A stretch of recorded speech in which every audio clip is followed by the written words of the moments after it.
It is recording. Over to you, Madam PQD. Thank you so much, Madam LM.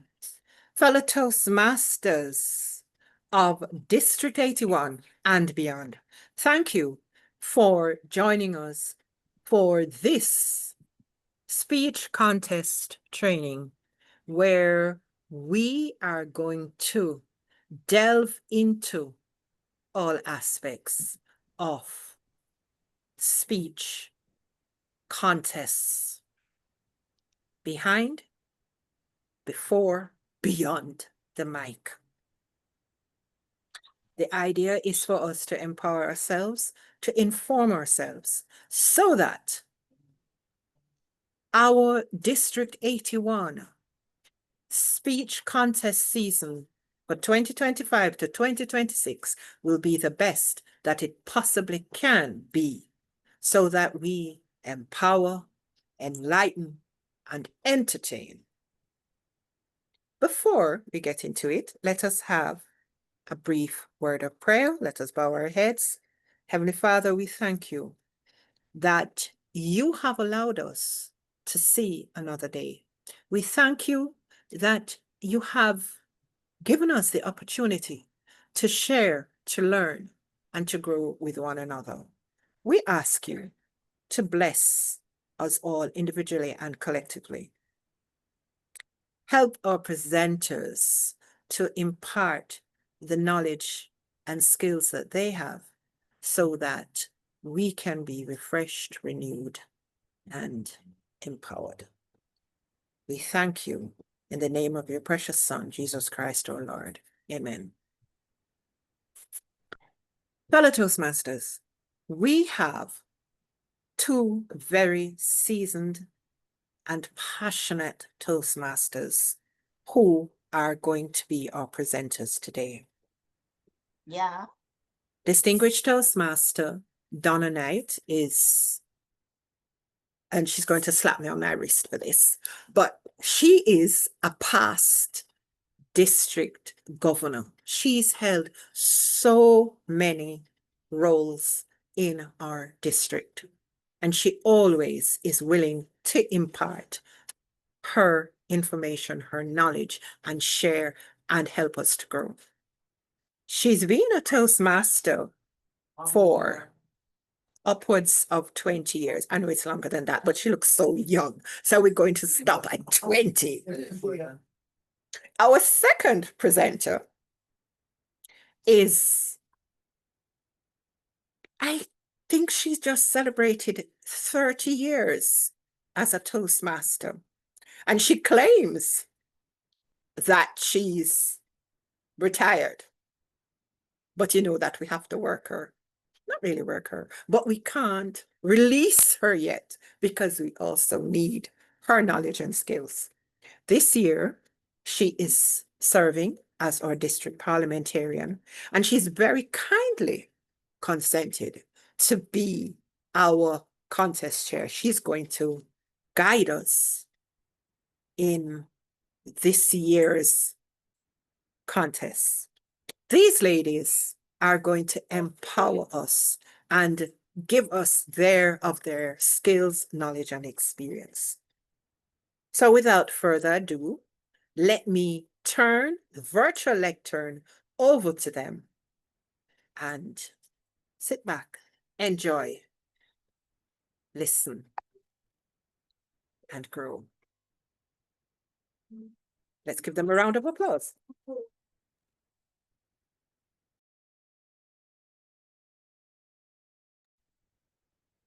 When I think of the contest, I can't forget this show that used to be on TV, Fame. I want to live forever. I want to learn how to shine. And when I see Toastmasters delivering their speeches, I can see Toastmasters who are learning to shine. Good afternoon, Madam Chair, district officers. I noticed that immediate past District Director Elka Price is here, District Trio, Division Directors, Toastmasters who are seasoned, about to be seasoned, and Toastmasters who have just come online. do you want to learn how to shine? The Toastmasters program will help you to shine right throughout. But there is an area of the Toastmasters program, the contest, and everybody likes to talk about it. According to Toastmasters International, we have the contest to provide an opportunity for Toastmasters to gain speaking experiences, as well as learn from those who have been around and have been speaking for a while. So people who have been around for quite a while and have been called seasoned, Madam Program Quality Director, should we compete? Those who have just come, should we compete? Let's ask our second place winner at the Toastmasters International 2025 competition. My advice is very simple. Just join the contest. You will never know the amount of growth, the amount of learning, and the amount of friends you will meet along the way. Contesting, there is no losing. There's only learning. And the more you learn, the better you get. And what will you learn, ladies and gentlemen? Are you going to just learn to stand and speak? The contest offers so many areas of development I want to suggest to you. It offers that where we promote the brand of Toastmasters, and we promote it by using the speech contest rulebook. And according to the rulebook, it applies to all official Toastmasters speech contests. Some things that I'm going to suggest are part of my review of the rules, you may or may not choose to do, but those that belong to the rule, you must do. The ones that I'm going to suggest, I'm not circumventing the rule. I'm just assisting us in terms of how we use the rule in making sure that our contests run quite well and our contestants are doing great. So, ladies and gentlemen, those who have been around for a while, those who have just come, let us dive into what is a speech contest. If you're a contestant, and this time I want to take it from the contestant's perspective, and then later on the contest chair. So all of you can compete, or can you? Let's find out. If you have dual membership Toastmasters, you can enter every single contest in your club. The only restriction we have for you when you're entering the contest is that you cannot enter 10 evaluation contests once you reach the area level. You can enter 10 in the clubs, but you can only enter 1 at the area level. You can only enter 1 at the division level. But you can enter 1 area, 1 international, 1 online, and 1 evaluation. So you can enter 4 times from 4 different areas, but you cannot enter 4 evaluations from 4 different areas. Please note that I do take questions as you go along because I do not want to leave you with any. So drop the questions, raise your hands. I'm quite comfortable for stopping because this is about you. So let me know if you have questions as we go along. So you have 10 club membership, enter all of them. It's just at the area we have some amount of restrictions. At the club, you can enter a contest or you can be selected to represent your club. When you enter the contest, you must meet all guidelines. If you are selected at the club level, please do not, club officers, if you're here, say, you know what? I think Toastmaster Beverly Paris is the one who is going to give us the trophy this year. So we're sending forward Toastmaster Paris. And there is Toastmaster Thomas who wants to compete, but you really want the trophy, but you only send up Toastmaster Paris. No, that doesn't work. The club works as a team. So allow the club to vote. If they're only sending up one person and say, yes, we're sending up Thomas, you do not want to disenfranchise any member of your club. So once one other person wants to compete, everybody should compete and you must hold a contest. Other than that, you can do the selection. The district does not have that joy. The district, area, division, or the district itself must hold a contest. Must. As we say here, bound and compound. Once you have one contestant, you still have to have a contest. In the club, it's just one. Everybody agrees it's only one. Everybody's comfortable. you can send that person up. But at the district level, you must have a contest. If there is only one contest and my club decides that we're going to have a contest for that one contest, all rules apply. That person must meet certain requirements, whether at the club or the district level, must meet certain requirements. And the first one is time requirement. So we're deciding that, oh, this is a new Toastmaster. Let us give our experience as a contest chair. We're going to hold a contest, and Toastmaster Thomas spoke for 7 minutes, 31 seconds. She's the only person. We were going to send her up.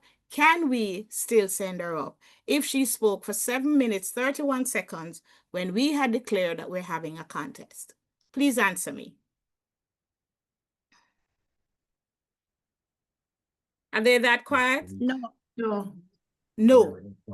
No. The minute No. you have decided to host a contest, all rules applies. So the contestant must meet time requirement.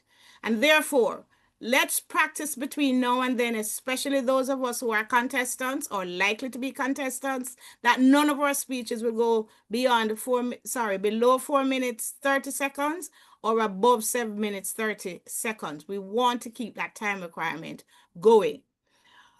Every contestant must meet originality. And this is where it's not in the rule book. I'm suggesting that even if you have one contestant in your club, the club should hear the speech and have a say in the originality, because you do not want your contestant to go forward and not go beyond the level because of originality.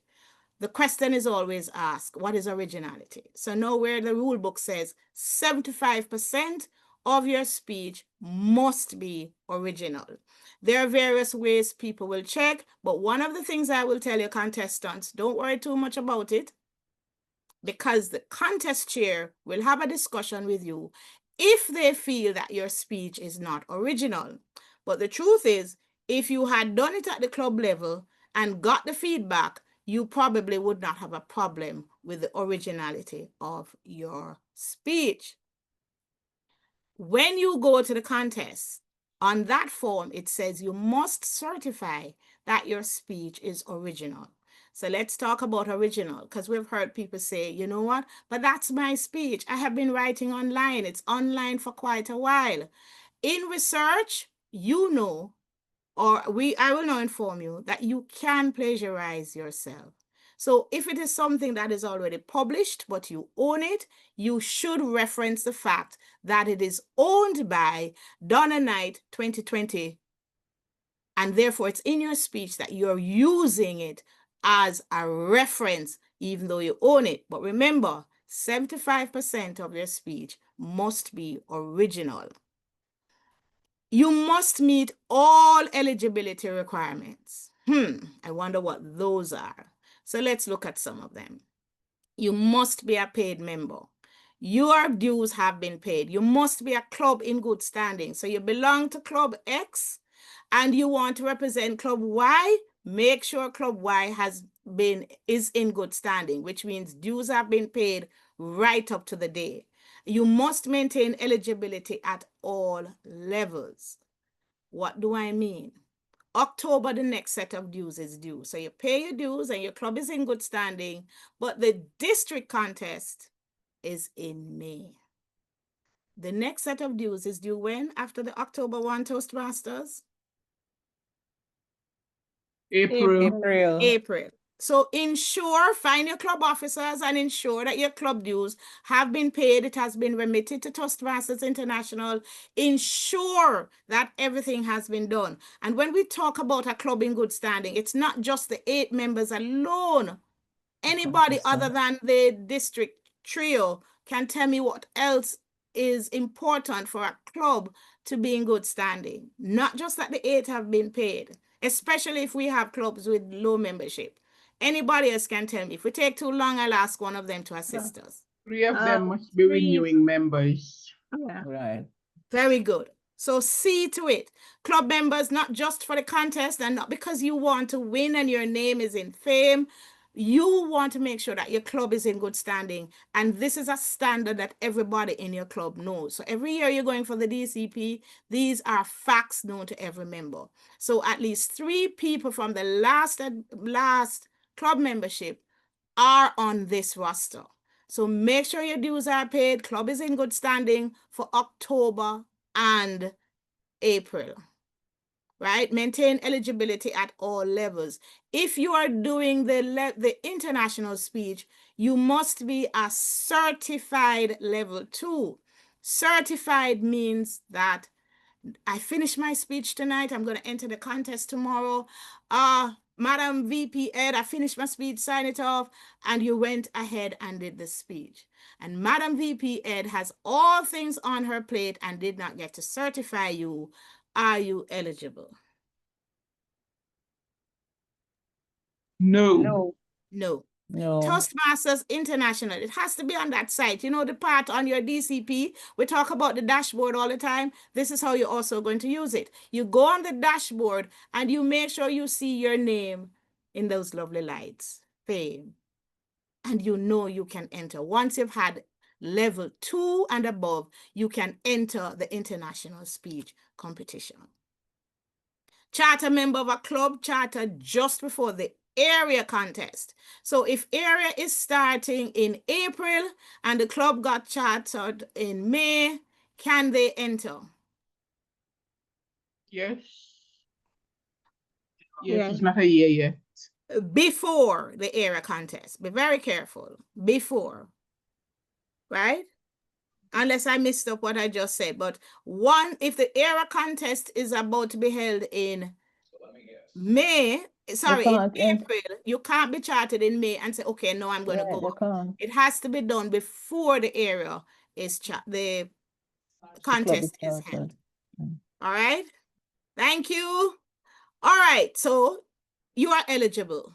Your club has paid. You're in good standing. You're about to deliver your speech. Contestants, are you ready? Contestants, are you ready? Yes. Yes. So what do you deliver? And people ask this time, what topic should I speak on? What will I talk about? And we listen to the international speakers and we are all ready. I want to deliver a speech like that. Go ahead and do that. Learn from the great. And every year, I want to suggest the theme changes because people write about what's going on.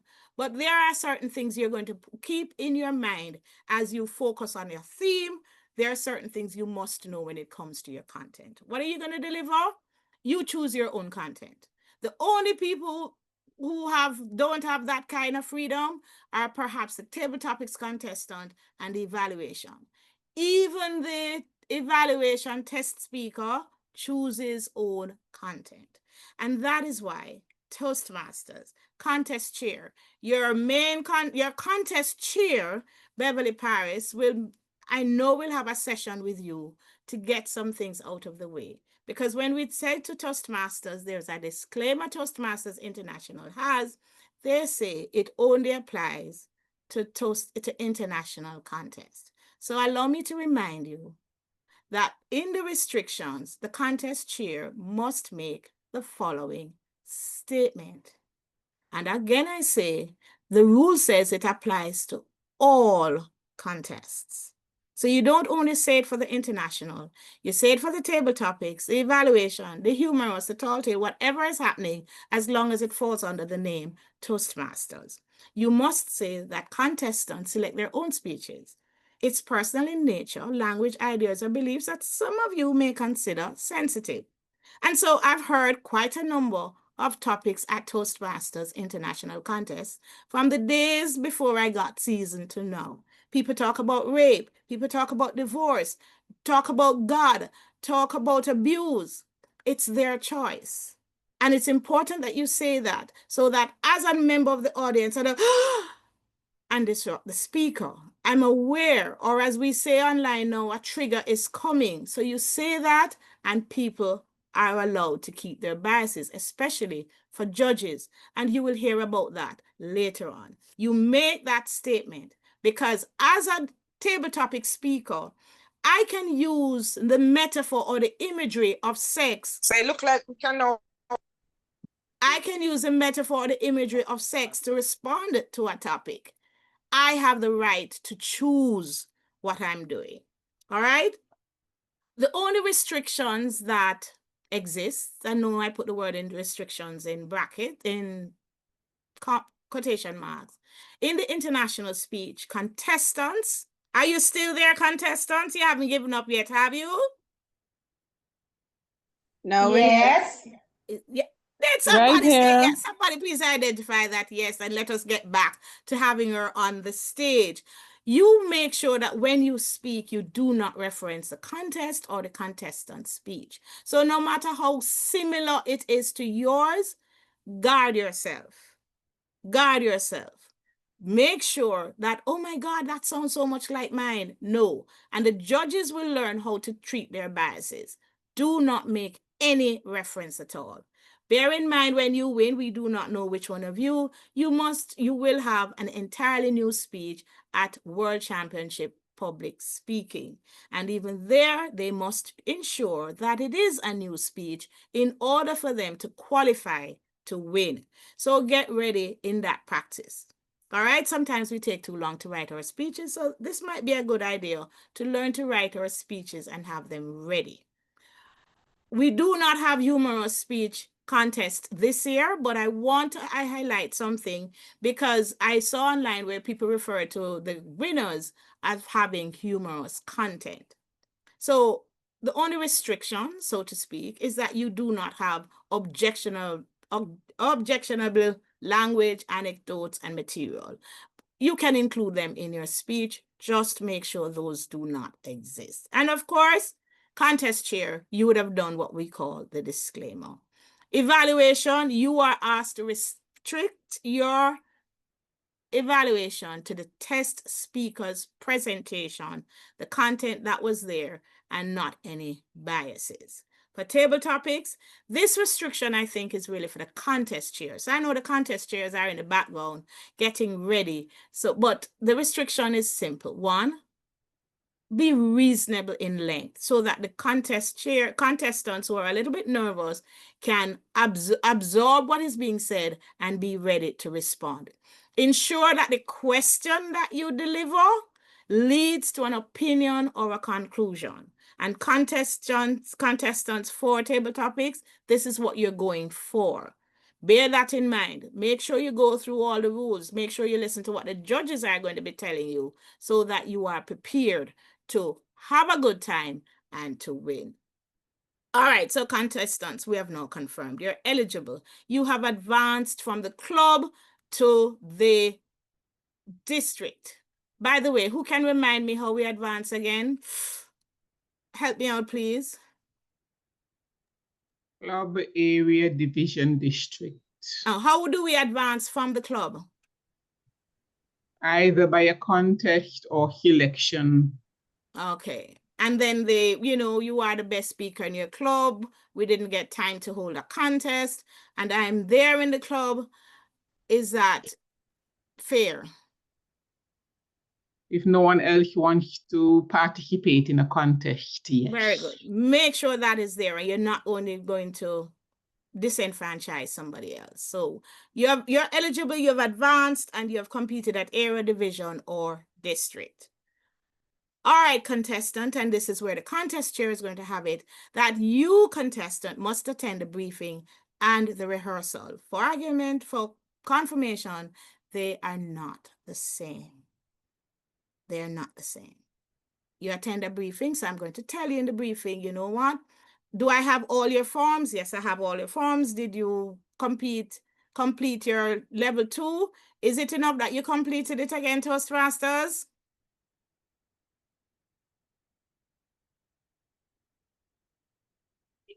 No, you need to be certified, on Toastmasters international site. Very good. Make sure that your VP Ed does not sleep, and it's not only the VP Ed. Who can do it now, ladies and gentlemen?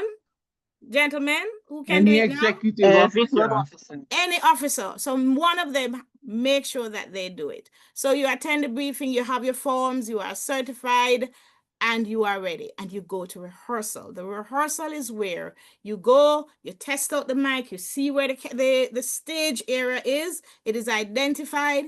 If you paid attention to International this year, you would have seen that the areas were marked out. There was a strip where they come back, where they start, where they come back. Your contest chair is going to make sure that you understand all of that, and this is a speaking area so that the camera crew can follow you carefully. Attend your rehearsal and your briefing. This is where you're going to find out how do you rank on the agenda. All of that will be there. All your questions will be answered. The chief judge will be there, and the judges will be there to answer any questions, true or false. No judges. No judges. False. No judges. Just the chief judge. Answer any questions that you may have will be there at the briefing. Or contestants, if you choose not to because you've been there or done that, you waive the opportunity of a briefing. All right. Now, we do have some amount of restrictions in terms of the division because some of us have to go travel to the conference in order to have the contest. Your division team will be responsible for that, and you are still entitled to a rehearsal. Sometimes we say, like last year, what we learned, and this is not in the rule book, we're just learning and we're telling you what we did and whether or not it worked so that we get better at it this year according to our program quality director. And that's how we do it, Toastmasters, we grow. So where it was tight, we went and we watched how people use the room. The contest chair had to look at it so that she can organize it for her contestants and allow them, if it's even a second, to do rehearsal. At the contest, the district level contest, you're going to have your microphones, you're going to have all of that, and you are entitled to the rehearsal with all of these things. Let me say it again. You are entitled, which means you should not give up your right to any of these. By the way, the rule book says so. And so I'm going to add a little bit to what the rule book says. The rule book says if you can't attend, then the alternate can attend. I always encourage everybody to send the alternate because it has happened before where the primary contestant has been ill on the day of the contest or work pulled the contestant away, and so the division or the area did not have a contestant. I am encouraging you, if your alternate can attend, to go to the rehearsal and the briefing. Bear in mind, you do not get to step into the role of the primary contestant. You are there just in case. And primary contestant, if for any reason you are late for the contest, the alternate has the right to be named as the primary contestant. So do not be late. Contest chair, bear that in mind. I think it's page 11 of the rule book. So bear that in mind. All right, you're at the rehearsal. You're going to practice with the equipment. You're going to see where the markings are. You're going to do all of that. You must notify the contest chair of all props to be used. You must notify the contest chair. Contest chairs, if the contestant does not notify you of all the props, you have the right to have a serious discussion because the props are important to the smooth running of the contest. And if it affects it, you have a problem. Contestant, when you go to the rehearsal, you know where you want the lectern. You know what you want. You are responsible, not the district, not the division, not the area, for where you want the lectern, the podium, the microphone. Contest chair, your job is to provide all of these. So if you watch Toastmasters International, the lectern was to my right of the stage, and it stays there. In this contest, I didn't see anybody move it. Many years ago, I watched a contestant move it to the middle of the stage and used it as a prop. It is his responsibility to put it back where it was, and everybody knows where the holding area, for want of a better term, where all these things are. You and your team, not the sergeant at arms for the contest, you and your team will move it. You must abide by the venue restrictions on the use of props. The venue restrictions. So let us say that you're holding the contest. The division wants to have it at my church, and my church says no alcohol. You can't even say because it's a prop, it's okay. My church says no alcohol. You cannot bring it onto the property. Contest chair, you are the brand master at that time. You're also protecting the name of the organization. The organization says you have the right to refuse the prop. All right, so we abide. You make sure everything is known to the contest chair. Contest chair, you're running the show. At the contest, it's a day of the contest. And there you are. You're nice and early. And why is it that the contestant needs to be early again?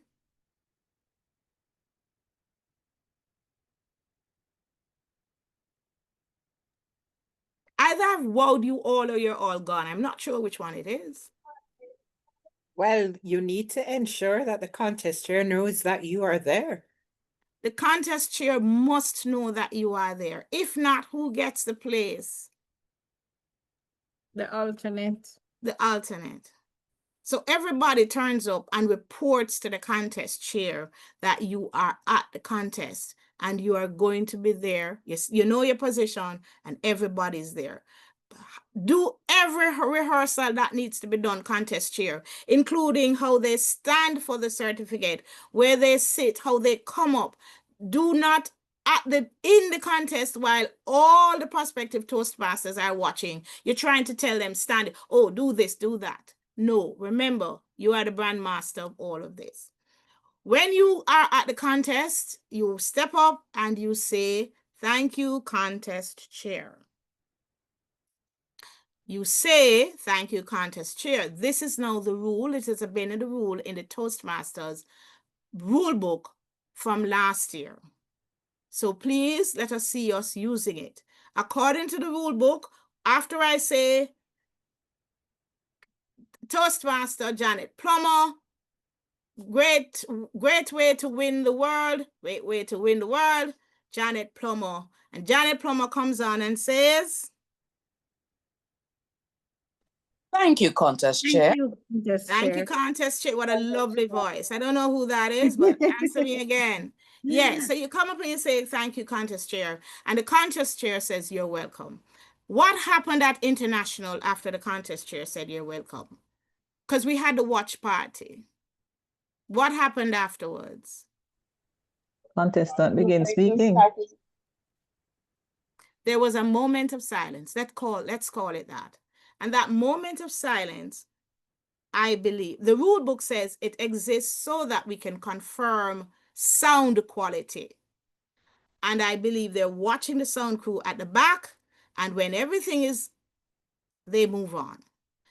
That, for any reason, if when I say thank you, contest chair, and the sound crew is not hearing, the contest has to pause. And the sound crew will make sure that everything is clear from their end. This is where the logistics on the floor become important. You are there with them and making sure sound quality is critical, especially at International, where we're going to make sure it's one video clip we are running to send to International, and we're not messing it up. This video clip that Toastmasters International ran is the one that's on YouTube. You do not want it to be scratchy. So we make sure that the sound quality is good. You hear, you're welcome. The sound crew says all well. We move on. We move on. All right? And so we have had the contest. We went to the briefing. Something not right. The only people who can protest are the voting judges and the contestant. So your mother went with you, your husband, your friends, and they say, you know what? You know, when you're on the back, I heard so-and-so, and this is not right. The chief judge and the contest chair are not supposed to listen to them. So please tell them to be quiet, because in all fairness, We cannot listen to 200, 300, 500 people. So bear in mind, you are the only two people to go to the contest chair, and the contest chair must be clearly identified as well as a chief judge. The only thing you can protest about are eligibility. You know what? I know that Toastmaster Donna Knight did not get her certification before she went up to level 2. And therefore, she's not eligible. I'm telling you now. You can even say before I get up to speed because you see my name on the program. But hopefully you would have done it. Everybody would have been notified early enough so that the alternate speaker could have taken the position. You can protest on originality and referencing somebody's speech. Please note, before these protests are carried through and the person becomes disqualified, contestants, you will get a meeting with the contest chair and the chief judge. So no, they're not going to sit there and say, I like that speech, that's not original at all. I saw it, strike up. Oh, you're disqualified. No, there will be a discussion and you will get to prove your point before anything is done. Please note the rule book that has been edited. We will not announce that you were disqualified. The only time we will announce that somebody has been disqualified still remains for time. So one speaker has been disqualified for time. Everything else remains the same. Contest chair. You have the authority to disqualify a contestant on the basis of eligibility. Meaning, when I won't come and give you, you have the right to go on Toastmasters International and check if I am eligible, which is why contestants, let us respect the process and send in all our documents on time so that when we're sitting in the meeting, the minute we know that the contest chair is taking a little bit too long to do the announcements, we know some meeting is going on. And we want that professionalism for our prospective Toastmasters. So let us submit all our documents early enough so that they can be confirmed and you remain eligible right up until you sing your praise. Any questions up to that point? I have a question. Go ahead, please. Good evening, Madam Presenter. Great information shared so far. Earlier in your presentation, you shared that the contest chair has the right to disallow a contestant from using a prop.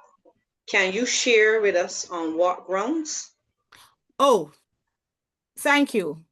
If I bring my prop, if I did not attend rehearsal, because in the rehearsal, I must prove to the contest chair that all the props I have can be set up and dismantled in 1 minute quietly. 1 minute quietly. So we have 1 minute between contestant number 1 and contestant number 2. You have the right in that 1 minute, according to the rule book, to set up your props if you have any, to move the lectern if you so choose. But according to the rule book, it must be done so quietly. According to the rule book, if you cannot prove that, the prop can be disqualified, which is why if you are late to the contest, the contest chair may disqualify. We're not going to say they are going to. They may disqualify because you did not get a chance to do it at the rehearsal. So this is one of the reasons I wanted to start with contestants today, for them to understand that the success of the contest also rests with them and their right to the rehearsal and making use of that right. There are two. Oh, sorry. I was going to say there were 2 questions in the chat. That's what I was going to do. You can go ahead. Okay. Go ahead. Okay. This first one is, please repeat who will be in the room when a contestant is called to discuss a protest. And the other question is, where a contestant has been selected, is he or she permitted to have an alternate? Very good point. Who will be in the room when there is a discussion? There is no direct guideline in the rule book right now, or perhaps I've missed it, but you, the contest chair, and the chief judge, I know will be there. Nothing else, I'm trying to remember, is stated. Nobody else is stated at the moment. One of the things I will say is that Toastmasters International will make adjustments as we go along. Is it that I'm allowed to take somebody? Nothing is written yet. We still want to maintain some amount of professionalism, and I am going to suggest that the contest chair, we can ask Toastmasters International, sorry, Madam Program Quality Director, we can ask Toastmasters International to clarify that just in case, but right now where I am, it is a contest chair, the chief judge, and you. The second one was what, Madam Bowen? Please repeat who will be in the room when a contestant is called to discuss a protest. It's called to, right, those two people. There was Discuss a another protest. contest. Sorry, question. Protest. That's the word, protest. Yes. Only those three people that I know of right now. There's another question. Where a contestant has been selected, is he or she Yes. permitted to have an alternate? All right, if at the club, when you are selected, if that person for some reason cannot represent at the area, there is nobody to represent the club according to the rule book right now. I do not see anything. Have you seen anything about that, Madam Program Quality Director? No. No. So that's a very good point, which is perhaps we can suggest to the clubs, they can do too. But you can do a selection process. But we do, I'm not saying you must. I am saying I'm not seeing it in the rule book. At the area level, once the contest is held, the second place, remember you're to keep all the record so that you can send the second, the third, and the fourth. If necessary, you can choose your alternates from there. That's a very good point to follow up on for the next session. And final question, if you entered an area contest and did not win, can you enter another year with that same speech? The speech is yours. The original speech is yours. And so there is no reason for you not to use it again. According to the rule book, the only thing they say is that the speech must be original.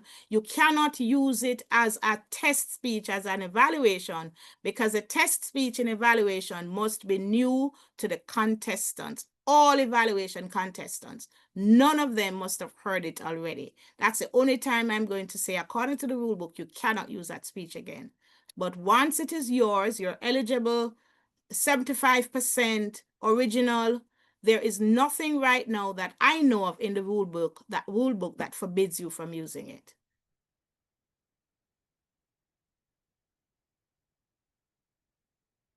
Okay, good. So contestants, you are ready. You are going to make sure you work with your contest chairs, and contest chairs, it's your show. You are the person appointed by, these are two books that you should use. And even as Vice President Education, the one on the right is very good for you to use. You're going to put on a good show. That's where you learn about thematic meetings and all of those wonderful things. Contest chairs, you have been chosen to run these contests because the district has chosen these this year. You, from the division, from the district level, you can only run these, clubs. Have fun, but you cannot advance if you go outside of these topics, right? All of these must be in person. They must be in English at this time. Next year, anything can happen. Contest chair, it is your joy.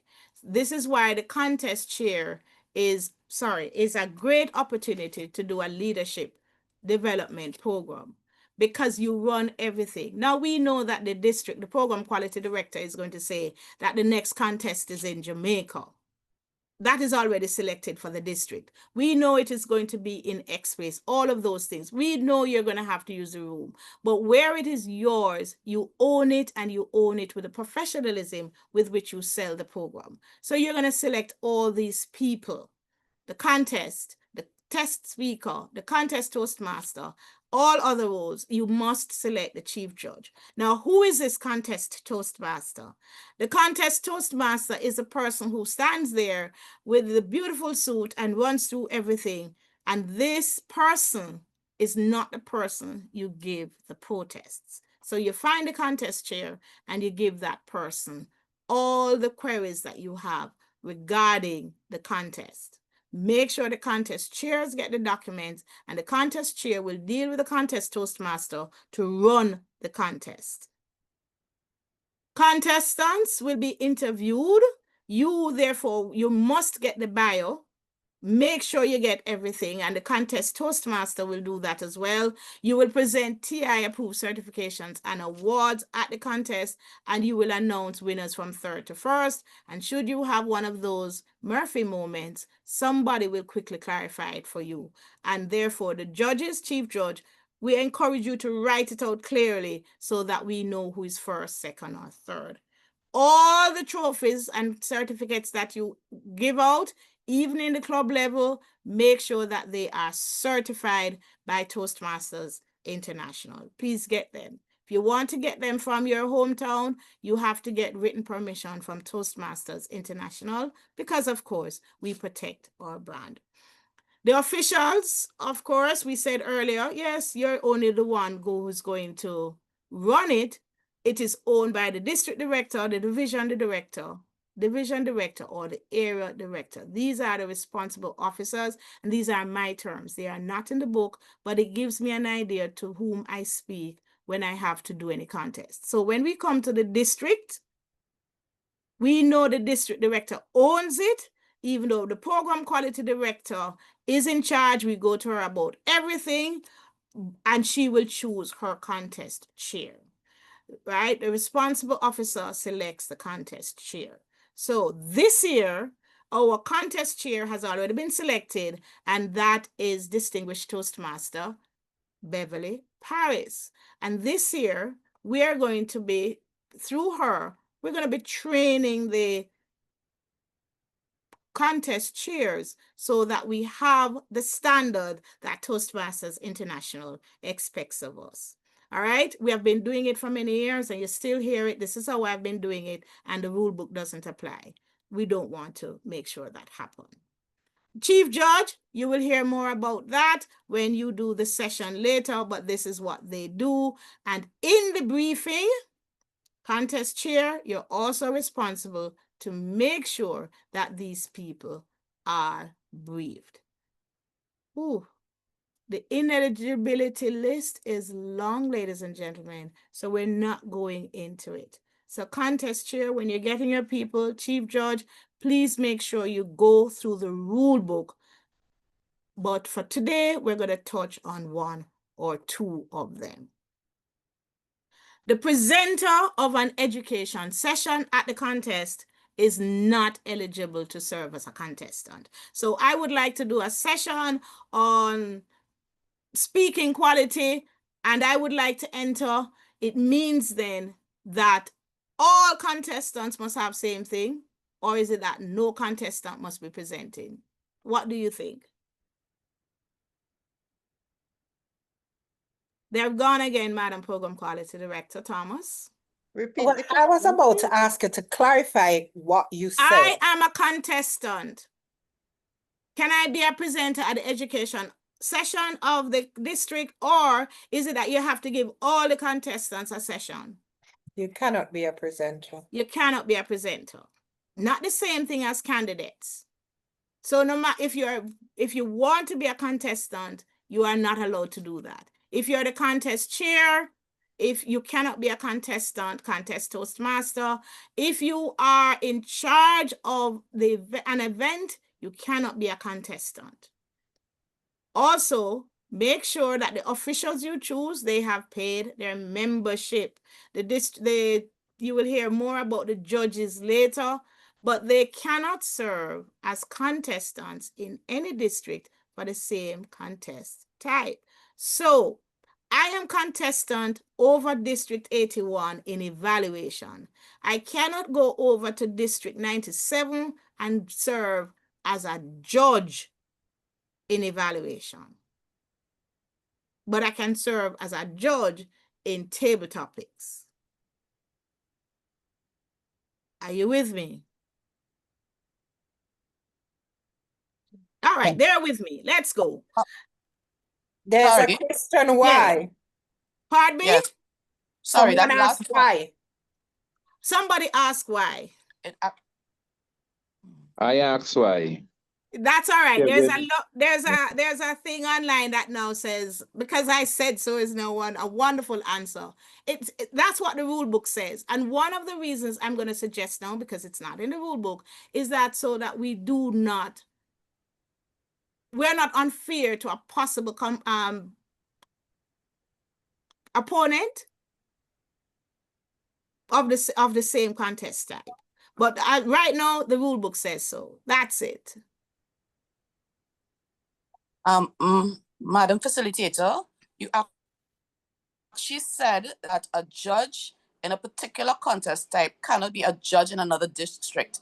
What this seems to say is that they're ineligible as a contestant in any district for the same contest type. Oh, if Can I you said clear that judge, up for my me? apologies.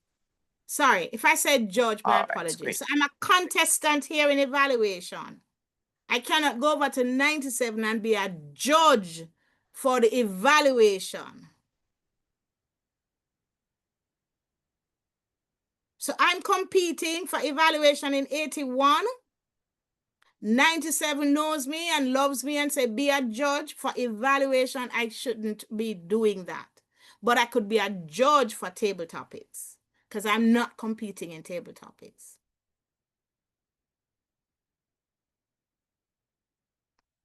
Have I cleared myself? Yes, ma'am. Thank you. Thank you. Yes, the tongue runs ahead of the head sometimes. Thank you.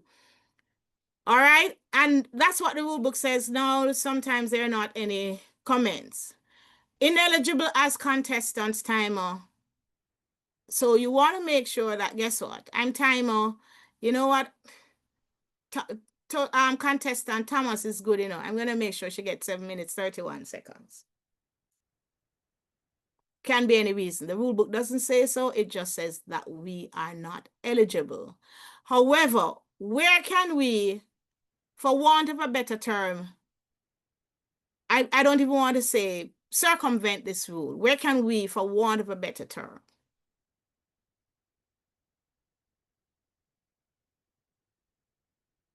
Where can we do what? Circumvent this rule. This one we're looking at. The timer. We're not talking about judges now. I don't see how you can circumvent it because it's 2 timers. It's 2 what? It has to be 2 timers. It should be 2 timers. And the only reason I'm saying possibly is the club, because the club sometimes don't have enough members depending on what they're doing. But as much as possible, what we always do is go outside and get help. Worst like how we have our district teams. So we try as much as possible to get the help of others so that we maintain the integrity of everything we do in Toastmasters. So if in your club you want to compete and you know they don't have enough people, go and get other people. We know the club has some amount of autonomy, but make sure you get the help from others. All right, judges, you must be a paid member. You must be Pathways certified. And before Pathways, you must have completed at least 6 speeches of the Competent Communicator Manual. Candidates for elected district positions, Toastmaster Thomas, I know you have that great speech in you. You can't enter the contest this year. Those of us, somebody asked this last year, I verified it. Because we appoint our area directors, yes, they can enter contests. Just said I can enter a contest if I want to. Area director? Yes. Because at that time, especially at that time, no announcement will be made. Yes. Do not know if the rule will change, but in the rule book right now, this is the one we're using. There is no change. No, I'm Madam not, Presenter, we need I'm to not clarify that. understanding. I Yeah. think what Daphne is asking, if since she's now an area director, Can if she can enter. And the answer is no. No, no, no. No. Not Oh. now. I'm sorry. Yes, we're confused. You're confusing If you're a people. candidate, if you've applied, but it hasn't been announced yet. Yes, the you announcement can't won't take because place it's when not you an are elected- going up. Yeah.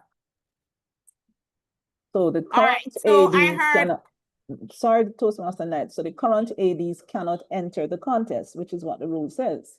Correct. Right, current Right. officers.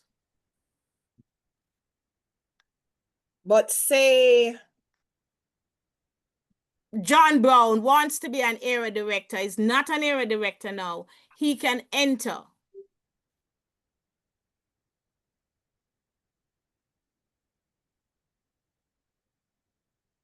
So even Right, if Madam they, Program Quality Director? that is my understanding. That's what yes. I made sure I wrote and asked International about it. Somebody was going to ask a question? Yes, a hand is raised. Bertrand. I remember being told as an incoming area director that I cannot take part in competition. All right, I hope I save the communication because we are appointed, not elected, and nobody knows. Remember, Program Quality Director said nobody knows yet. It has not been announced that you have been approved for the position. At the time of the contest in May, usually by then you can enter the contest. Right, Program Quality Director? That is my understanding, but That is it. we will, If it changes, we will inform we you. will double check. But right now, that's what, and I made sure I checked because that question was asked last year, and they said since we appoint, and the rule says elected. Yeah. There's a question here, but someone says, so in other words, if I am a judge, contester, or contest official at club contest, I cannot be a contestant in any other contest at area division district or another district for the same contest. For the same contest type, That yes. is correct. Yes. You want to make sure that you don't, and I'm saying it lightly, but we know we're going to work hard in keeping our biases and keeping our, be fair and respectful. You want to make sure that if for any reason the person gets 731, definitely, and it is the contestant's own doing, that nobody can say it is because you were in the contest. So we're making sure that we protect you and the contestant by a rule such as that. Toastmaster Bertrand? So what if the person belongs to two different districts? Two different contests. Can't be the same contest. Okay. So you can judge according to the rule book. You can judge the table topics over here. Sorry, you can compete in the table topics over here. And then you can judge the evaluation over there. But you cannot judge a contest for which you are a contestant in any district.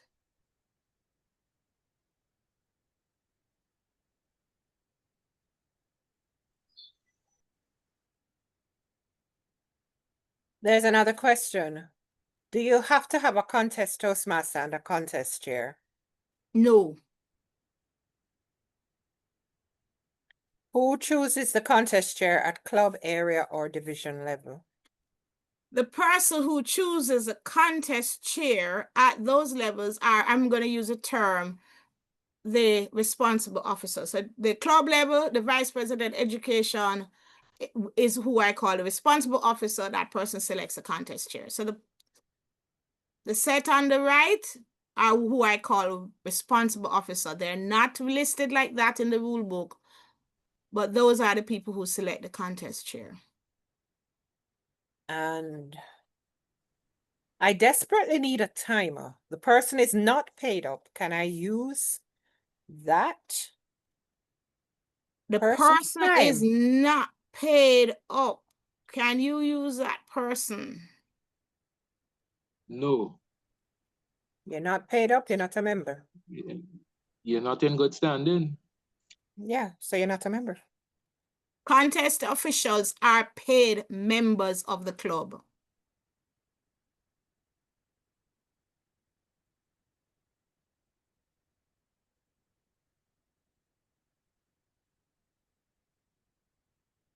All right.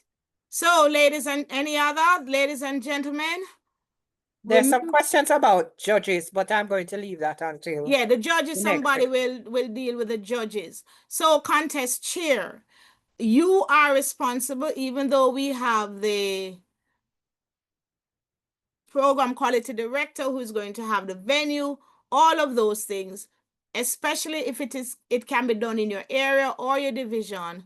Once you've you are responsible for the venue, the basic setup, the room as it looks, the program, organized briefings and rehearsals.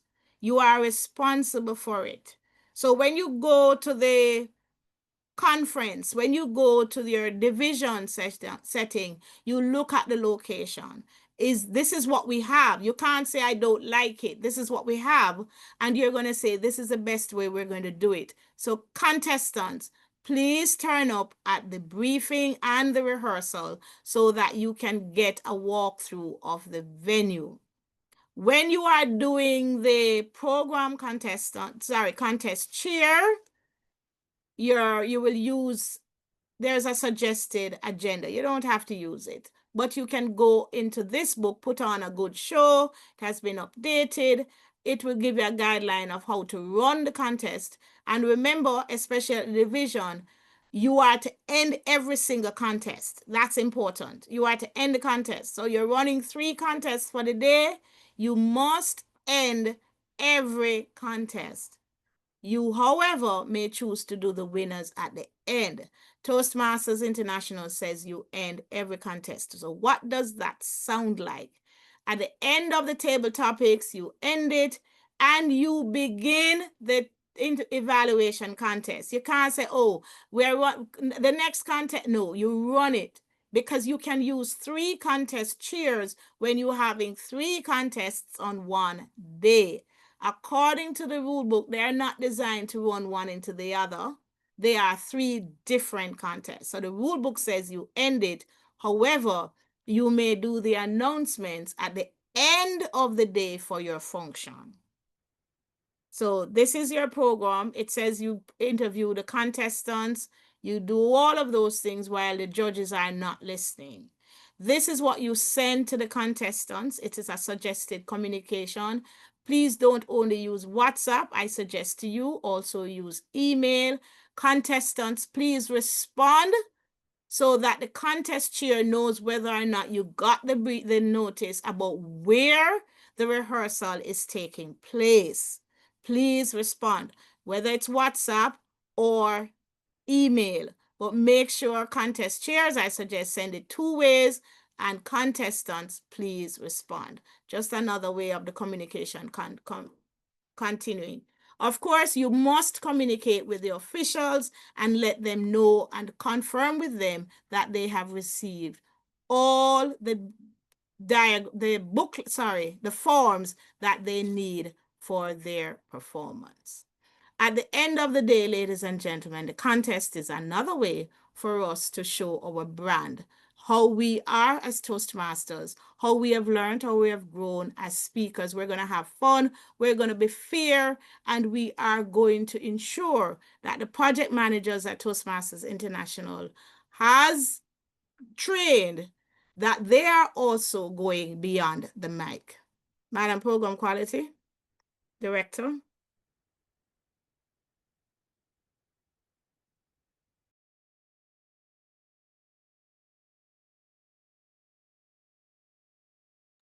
Okay, my mouse wasn't behaving. Thank you so much, Madam Presenter. And now Sorry, without Madam Chair, there is one question. What exactly does ending the contest look like and sound like? Is that in terms of what I just said without the awards, or is it with the awards? Oh, without the awards. You can say something like, and we have now come to the end of the table topics contest. Please join us later when we will be giving the awards at around 3 o'clock, 4 o'clock. Find a nice way of ending it. And then everybody knows we take a 5-minute break, and then you start the next contest with the same disclaimer, my term, where you tell them that people have the right to use any content your so chooses. Bingo. Thank you so much. And without further ado, let me invite distinguished Toastmaster Beverly Paris to the virtual lectern to present part 2. Distinguished Toastmaster Beverly, over to you.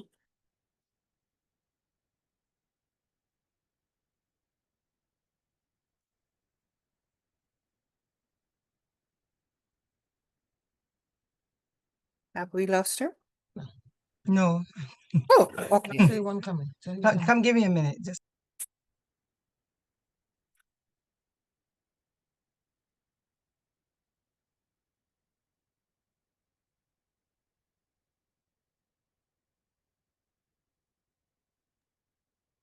I'm looking for her. While she's waiting, Madam Director, somebody asked about hybrid questions. Some participants in person and online. At this time, there is no hybrid contest. But I know that contest chair Paris will be looking at online contests soon because they are a different setup, but they are not hybrid. But let us also be reminded that clubs have the autonomy to have their contest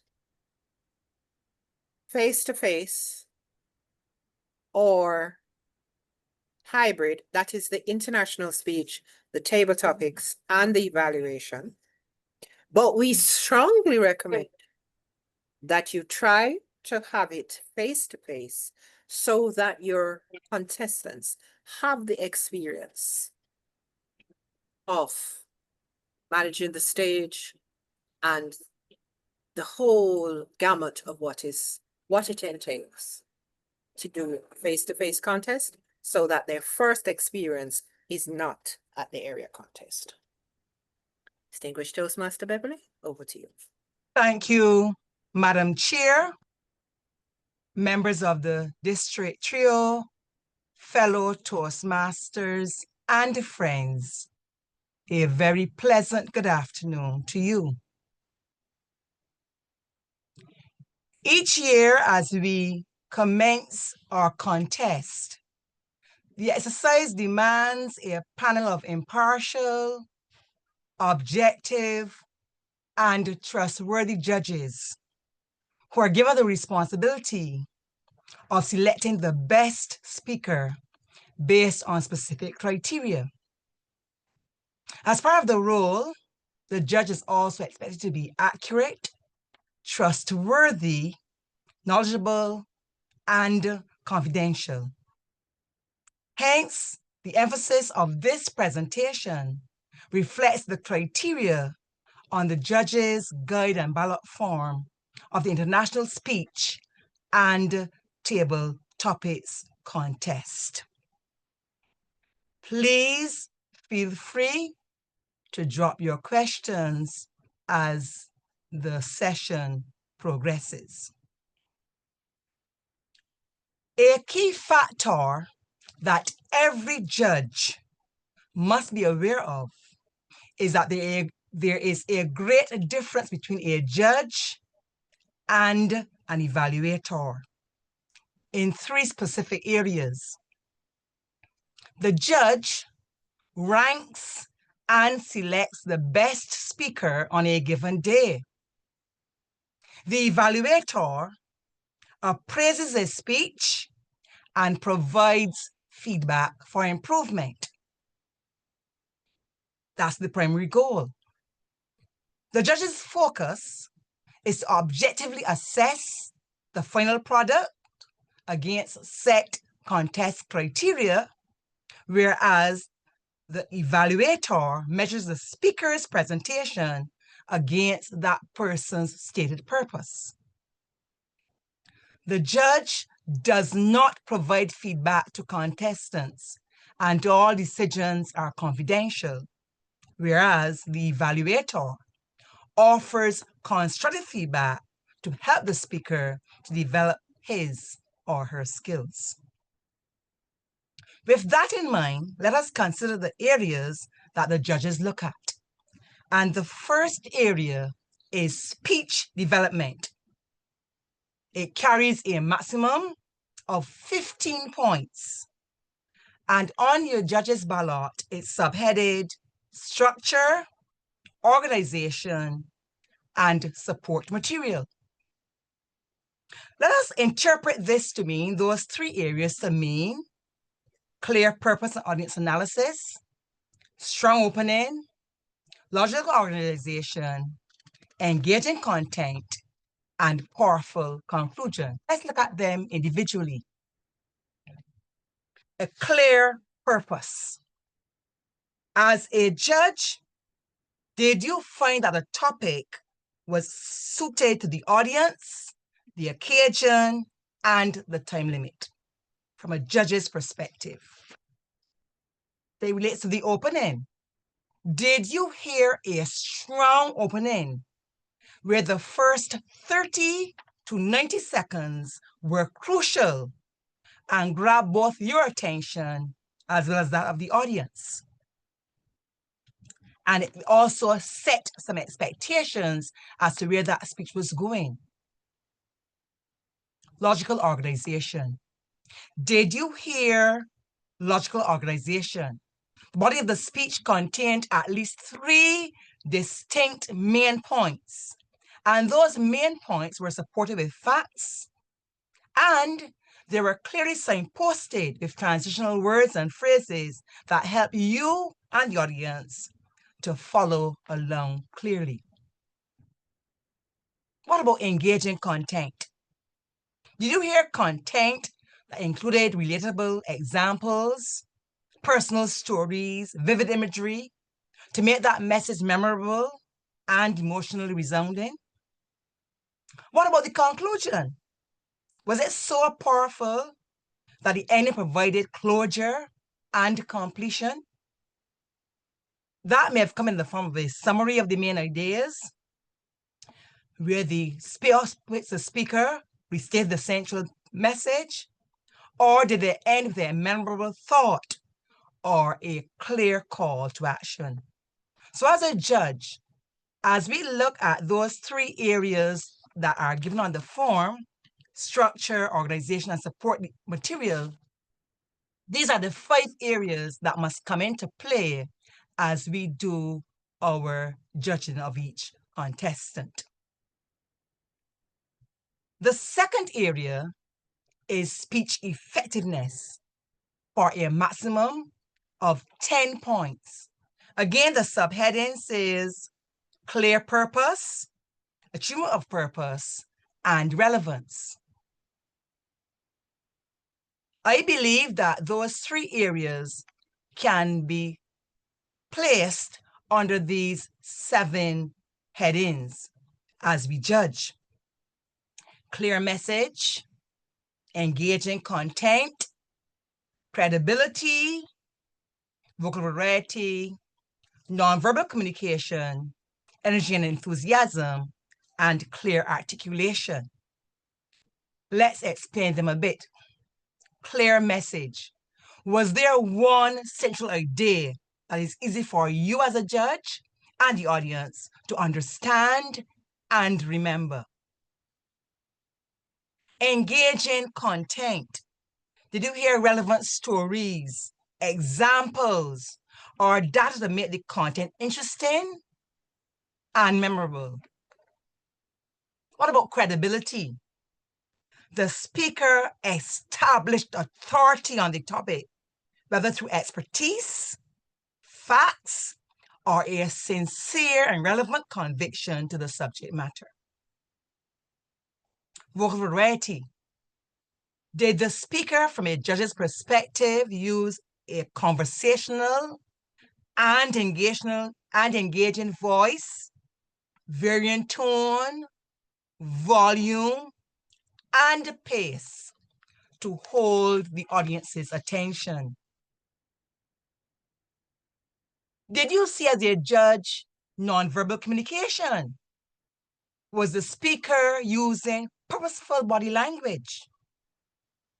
That must include effective eye contact, facial expressions changing as based on the message, hand gestures to support the message and connect with the audience. This the judge must look for as it relates to speech effectiveness. Or a judge must also look at energy and enthusiasm. As a judge, did you see a genuine passion for the topic as the person spoke through the speaker's energy? Did that help to make the presentation more impactful and memorable?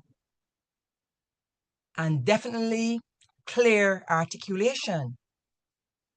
Did the speaker speak clearly, appropriate pace, ensuring the audience was able to easily understand what was being said? So under speech effectiveness, these are some of the areas as judges that we hope to include based on those three open areas that we want to include as we judge. Then we have speech value.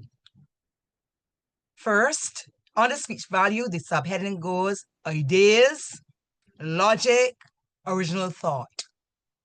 So under speech value, there is ideas, logic, original thought for a maximum of 25 points. Please note, fellow Toastmasters, that in table topics, speech value is not one of the categories that is judged. So how do we interpret speech value?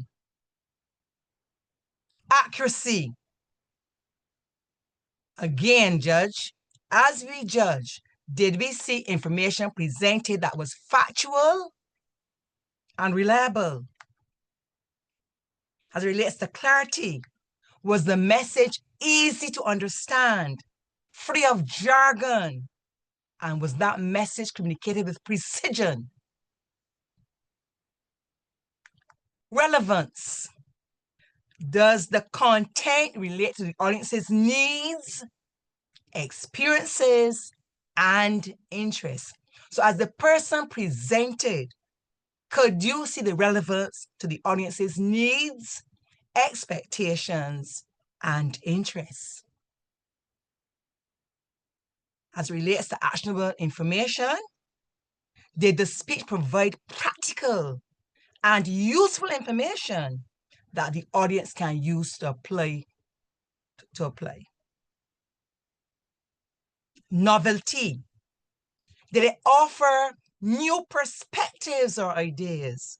Or did we simply heard a speech that rehashed information that the audience already knows? Emotional resonance. Did the speech evoke emotion, connecting with the listeners' hearts as well as their minds? And personal value. Does the content resonate with the speaker's own philosophy or beliefs, making it feel authentic? So when we go into our speech value, we have to really dig deep as judges and make sure as we mark those judges' ballots that we encompass these areas under speech value. As judges, we must be mindful that the ultimate measure of a speech's value is the lasting effect it has on the audience, and that they leave with clear, memorable takeaways.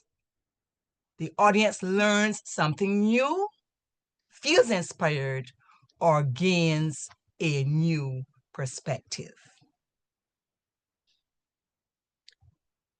And I'm encouraging personally, if there are any questions to us masters, you can feel free to let me know that if there are questions. The next category the judge examines is physical, subheaded appearance, body language, and speaking area with a maximum of 10 points. So again, let's explain these areas that I believe comes under physical. Posture and stance. And bearing in mind that most of our session, at least the international speech contest and the table topics contest will be physical this year, did we recognize as it relates to posture and stance that the speaker was confident and portrayed that as he or she stood before the lectern? Was the person's weight distributed evenly with their feet a hip width apart?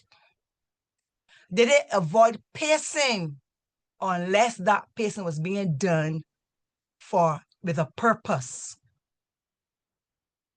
Were there gestures that were used to emphasize the points and enhance the verbal message? Gestures that were spontaneous, let me say that appeared spontaneous and again, very purposeful. What about those facial expressions? Did they communicate the emotions and the enthusiasm that was consistent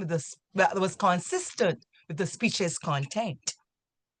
Did the speaker look alive and engaged and not like a wooden structure? These are the things we look at under facial expression. And what about eye contact? Was that eye contact there to show that the person was credible and was able to sustain the audience's attention as that person spoke? Or was the person staring into space or a blank wall?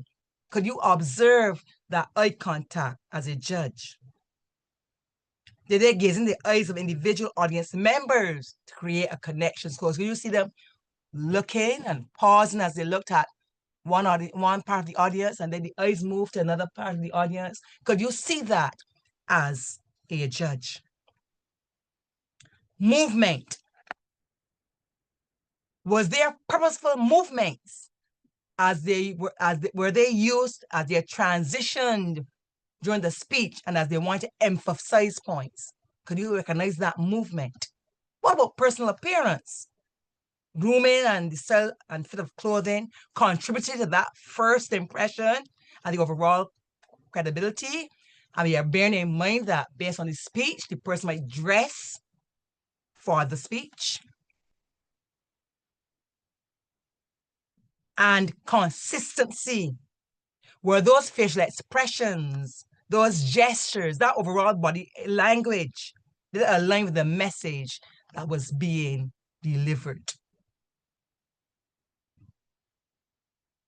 So again, when we take that role as judges, when we are examining the physical on our ballot form, we are not just looking at as we look at the headings given there, appearance, body language, and speaking area, we are going to ensure that we encompass these 7 subsections, for want of a better phrase. The 5th element judge considers is voice.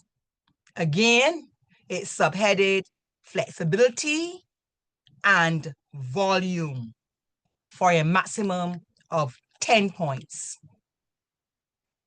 And I've chosen to put that subheading, flexibility and volume, under 8 subheadings. The first is volume. So as the judges, we are looking for the volume, the loudness or the softness of the voice. For example, as judge, did you hear that powerful voice that commanded attention? Or was it a quiet one to create intimacy or show nervousness. As it relates to the pitch, were you aware of the highness or the lowness of the voice, which can change the meaning of a sentence and influence how the message is received? Pace, the speaker's mood, attitude, which can suggest sincerity, enthusiasm, or even sadness. As judge, could you pick up this tone based on the message that you were hearing? And prosody, probably a new word for some of us, but if you're a teacher of language, literature, probably know this term, prosody. The melody, the rhythm of the speech. There's some speech you can see the melody and the rhythm coming out as persons speak. You can actually hear and feel the rhythm and the melody. And the pauses. Those moments of silence that are used to emphasize points or just the rhythm of the speech. We are listening for those things as a judge, as a judge. Articulation and enunciation, how clearly words are formed and spoken. We must bear in mind that clear articulation demonstrates confidence and it ensures, from a speaker's perspective, that the message is understood. And then our speakers may have some emphasis, and the judge must recognize this as well, where those particular words are stressed, or those phrases are stressed to make them stand out and convey that special meaning or feeling that the speaker wishes within the presentation.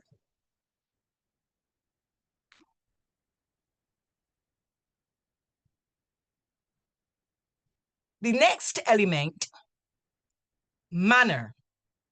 Again, it's subheaded directness, assurance, and enthusiasm with a maximum of 10 points. Manner too is not judged in the table topics contest. How, as a judge, can we observe directness? For example, the speaker has to create a personal connection, a personal rapport with the audience, making each member feels like the speaker is talking to them specifically. As a judge, can we see that as persons present? As it relates to directness as well, there's that eye contact. Is there a sweeping gaze? Or does the directness involve where the speaker makes and maintains eye contact with members of the audience? This skill is crucial for building trust and personal connection. Under directness as well, we can look at sincerity. Judges are looking for an authentic and genuine presentation style where you can feel the speaker's personality and character coming through rather than a forced performance. Under directness as well, we look at clarity of intent. Has the speaker communicated his or her intentions clearly and with straightforward language? There's no ambiguity, no beating around the bush. And it is done also, if you are showing directness, it is done with confidence.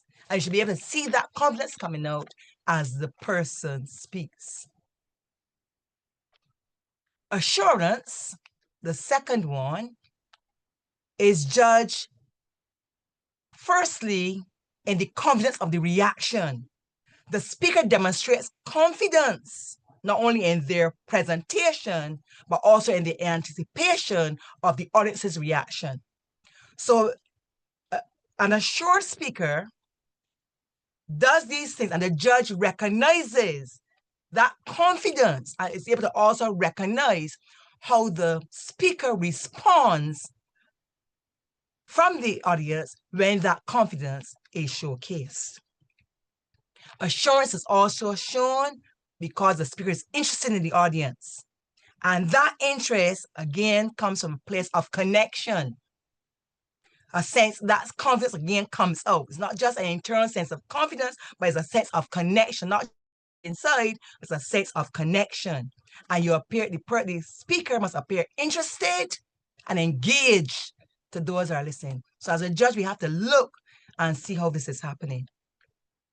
And the enthusiasm is the assurance is always delivered with enthusiasm. It helps to capture and maintain the audience's attention.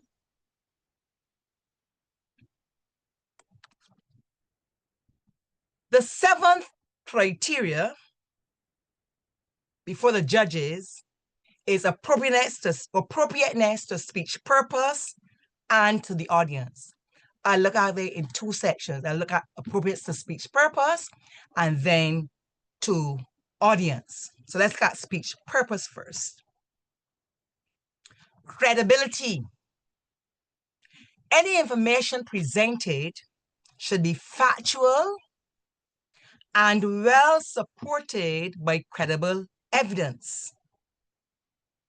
A speaker's language choices should enhance their credibility, while constant grammatical errors or misused words can diminish it. I'll repeat that. Information presented should be factual and well supported by credible evidence. A speaker's language choices should enhance their credibility, while constant grammatical errors or misused words can diminish it. We also need to look at depth and complexity as it relates to appropriateness to speech purpose. And all we're looking for there is the level of detail suitable for the topic. So if you are speaking about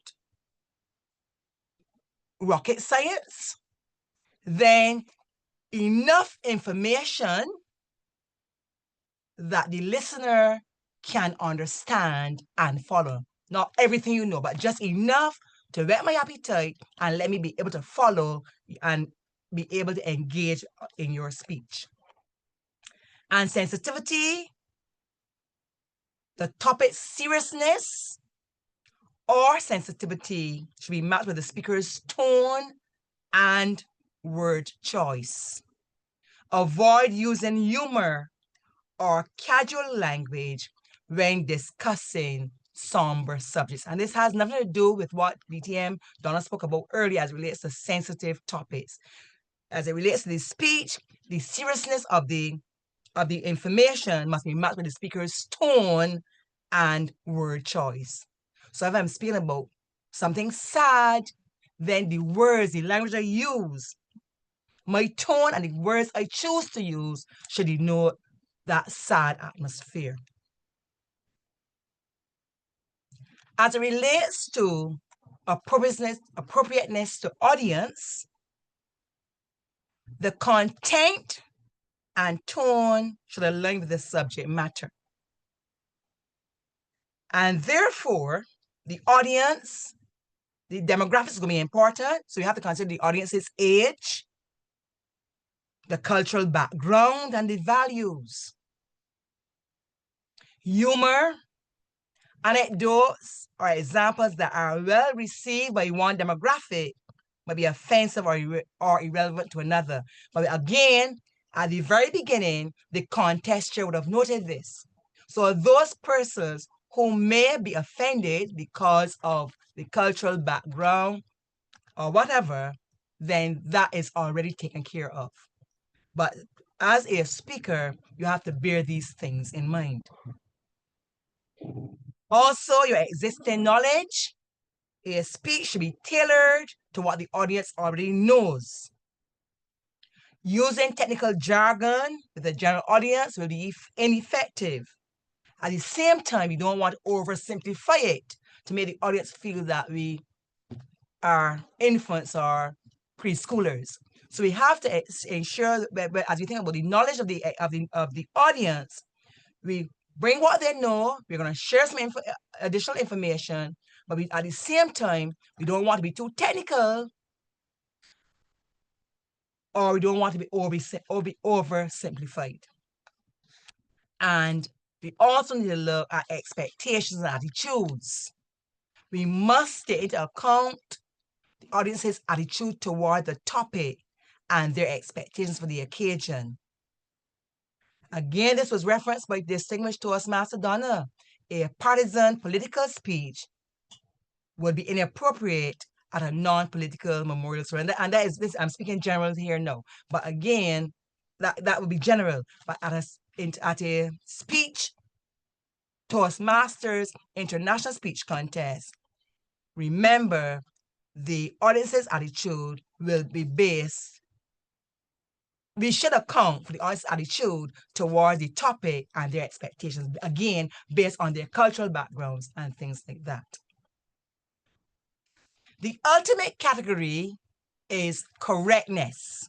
And again, that is subdivided into grammar, pronunciation, and word selection, again, for 10 maximum points.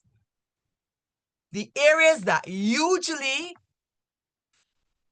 form the problems as we speak in the grammar would be subject and verb agreement. And therefore, because of our occupations, some of us pick them up easier than others. But as a judge, we have to be able to ensure we can pick up when the subject and verb do not agree. So we must look for our subject and verb agreement. We must look for that verb tense consistency. In other words, we say something, they start in the present tense, and midway in the sentence, it goes into the past tense, or midway in the paragraph, it goes into the past tense. So we have to have that verb and tense consistency. You have to watch those run-on sentences, make sure that each sentence is complete before we go on to, and also that brings in having these long extended sentences. So the run-on sentences are those long sentences that seem not to have a full stop.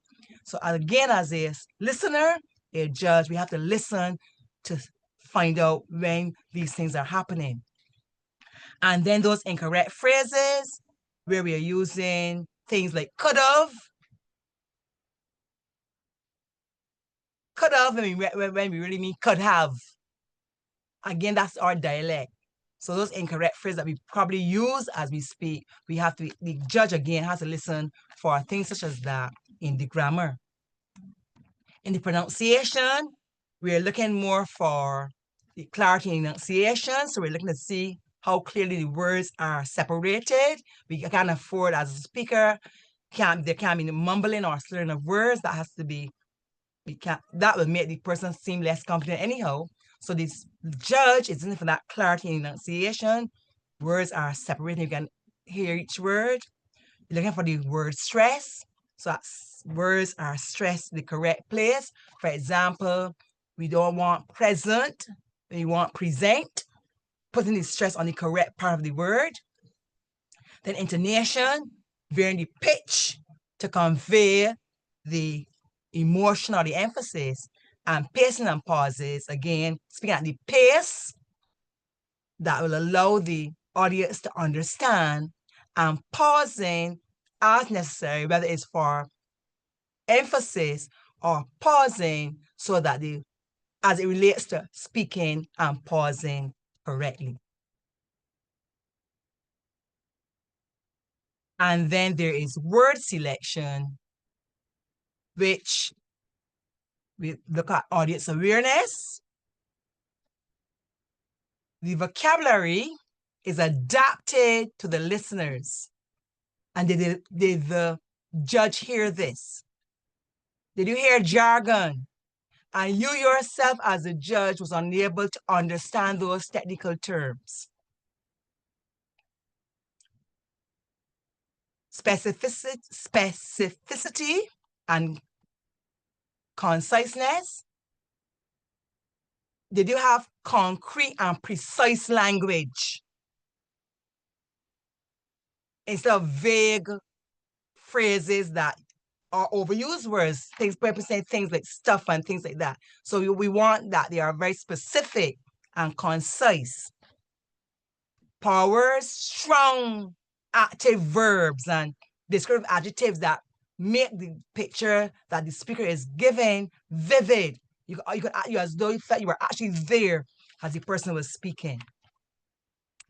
And cliches and slangs, we need to ensure that speakers, again, that those cliches and slang which are really overused and overworked, that we tend to use them as little as we possibly can in our presentations. And the judge, again, must be able to pick up when these are overused and, again, mark that ballot accordingly. I'm going to stop here. I'm not sure if there were any questions that they mentioned. We're going to stop here. Are there any questions at this stage? I have wanted to share one other thing with you, but are there any questions as it relates to the various aspects of that judge's ballot that you want explained further? I have one question. Yes, please. I'm listening for your question. A lot of information to take in at one sitting. Is Yes, all of this specified on the judge's ballot or some place that we could sit and go through it at another time? What I can do, I can ensure the information is shared with you, but this you would not find all this information on the judge's ballot. Okay. But it can be shared with the general, with everyone. That's not a problem at all. Any other questions for me?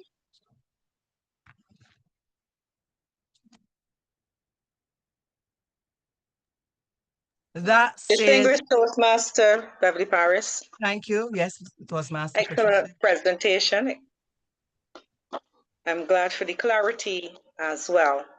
Thank you. In terms of slang, cliches and slang, can you give us a few examples of what would not be appropriate and what could be appropriate? I know it's Caribbean audience, but still, examples. I can give you some of the ones that we use. You know that we are given a word that you said. We have now come to the end of those things that, like, I'm thinking of another, a very specific one. When we are given word of thanks, we say, it just went straight from me. Something like all protocols observed. No, that's a no. That's a no. That being said. That being said, that's one that we use all the time. They're overused and they become tired on your ears. And I believe all the various Caribbean countries will have different ones. But yeah, each Caribbean country has a lot of them. But they're actually overused words that everybody says them. Something like the buck, something with the buck. One about the buck stops here. The buck stops here. That's a cliche. All things being said and done. That's cliche. So those overused words, and the slang the slang would be based on the Caribbean country you're in, the things that we would say that we use as slang based on the Caribbean. Although there is some, I'm sure there are some that would be common, but each country would have their different overused sayings that, again, I said, they become, after time, you know, so as the person begins to speak, you can finish it for them. When it becomes like that, you know it should not be in your speech. Can you, one distinguished Toastmaster Parish, would have? Say that again. I didn't hear the question. I'm saying that they can new slang, would have, and they used incorrectly. Thank you so much. Everywhere you go, whatever part of the Caribbean you travel, we are hearing persons say would have. And we need to know, and I'm sure that there are English teachers, or let me say teachers of English on the call. We are using that as a past tense. Use the simple past tense. I would have gone, I went. I would have thought, I thought. So we're using it, as you said, is the new norm. Everybody says would have done something. Rather than saying would have, we are going to use the simple past tense and use the conditional when it is necessary to use the conditional. Thank you so much, Toastmaster Kathleen. So you mean this is not standard English? Would have? Should have? It depends on how you use it. How you're using it. So she okay. would have, okay, example, Distinguished Toastmaster Beverly gave us a presentation. So when I'm summing up, oh, Distinguished Toastmaster Beverly would have told us about the value of the judges' ballot and what they should do. That's incorrect usage. She did. I should not say. Distinguished Toastmaster Beverly told us about how the judge should judge the speech and the things that they should use. There's no value, there's no space for would have there. Does that help? Yes. Is it possible to give me an instance where it is appropriate? Sorry to be anal, but I'm trying to clarify in my head. Well, if it's something, go ahead. No, you go ahead and say it. Go ahead and say it, Toastmaster Karen. If it's something that I would have liked to have heard you mention X, but you didn't. I would have liked. To me, that is correct usage. Okay. Understood. Thank you. Yeah, I would have liked to have heard X, Y, and Z. Yes. DTM Paris. Yes, please, Toastmaster Jason. Pleasant afternoon. Yeah, pleasant afternoon. Allow me the liberty to give one other example before I speak about your presentation. Go right ahead. Right, so DTM Paris would have presented if only. The if only, the English people can tell us what the if only is.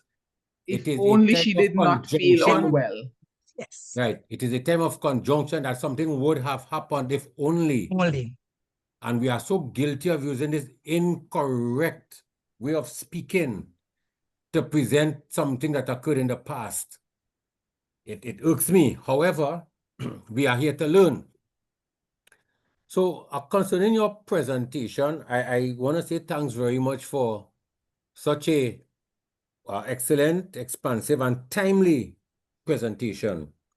My question is, do you think at all, you or even at the district level, think at all it is possible that judges can be exposed to some type of demo, simulation, or workshop to more or less get themselves accurate with all that you have presented here? Because this is plenty information. Plenty. And I have heard speeches and I have cringed that speeches at a higher level were not thematic and didn't capture a lot of what you were saying here. Persons just spoke.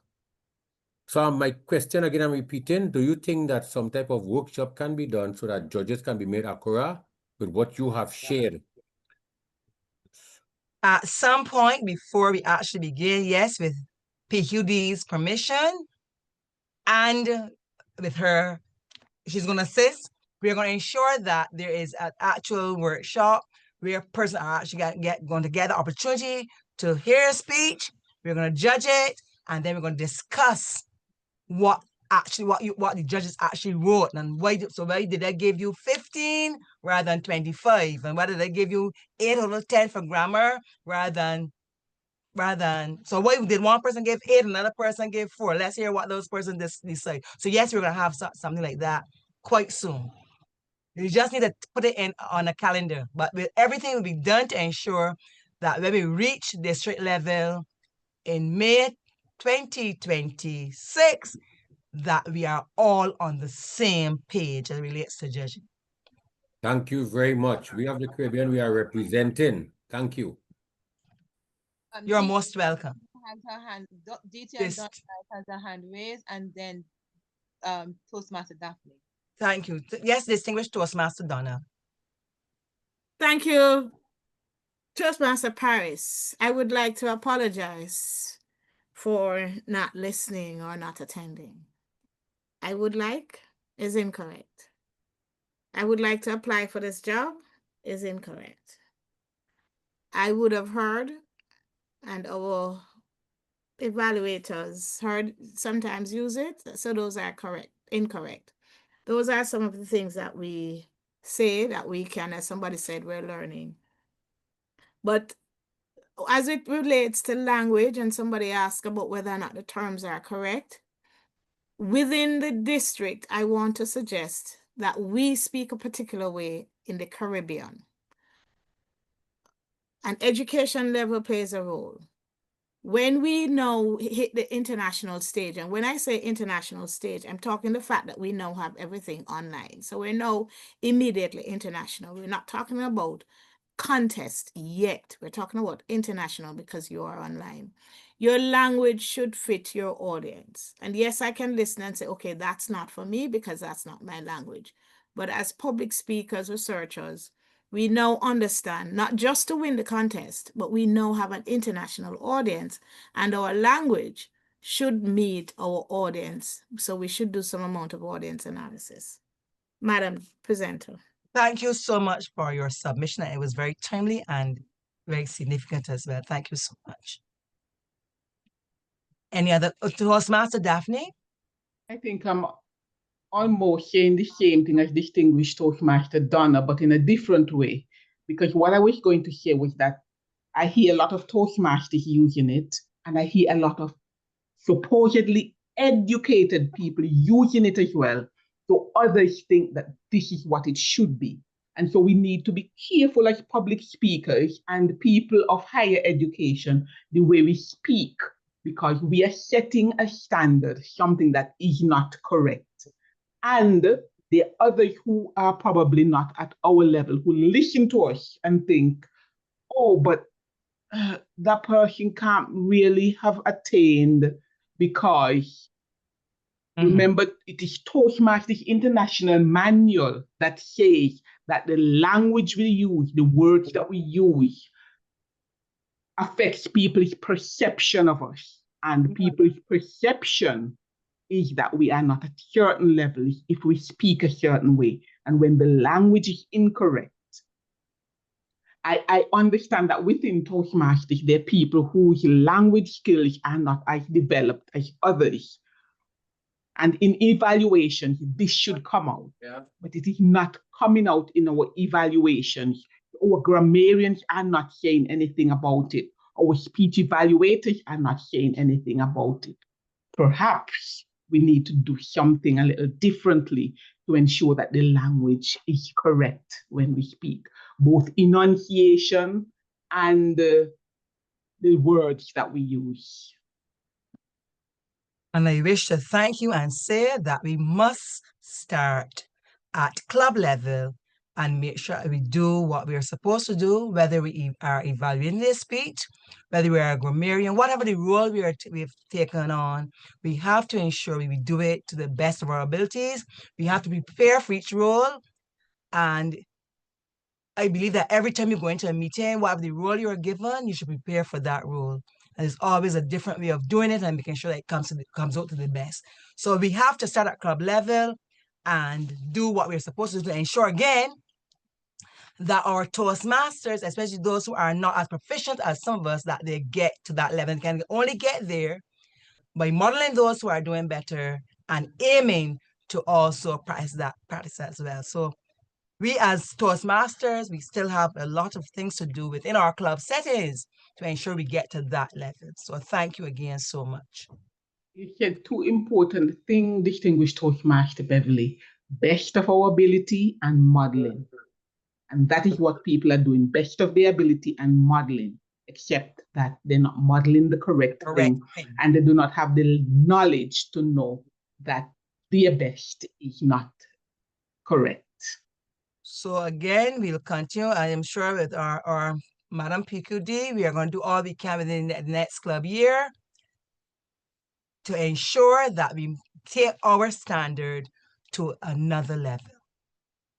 And that is with the support and cooperation of all the Toastmasters on call and the others who are not here this evening. So we're going to do it's a partnership, and we're going to join together to ensure that we reach that level that we need to get to as Toastmasters.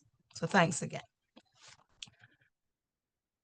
I'll move on to look finally as to why judges find it sometimes very difficult to be objective. And if you recall that at the very beginning, I noted that the judge or the judges must be impartial, they must be objective, they must be trustworthy. I also noted accuracy, trustworthiness, knowledge, and confidentiality.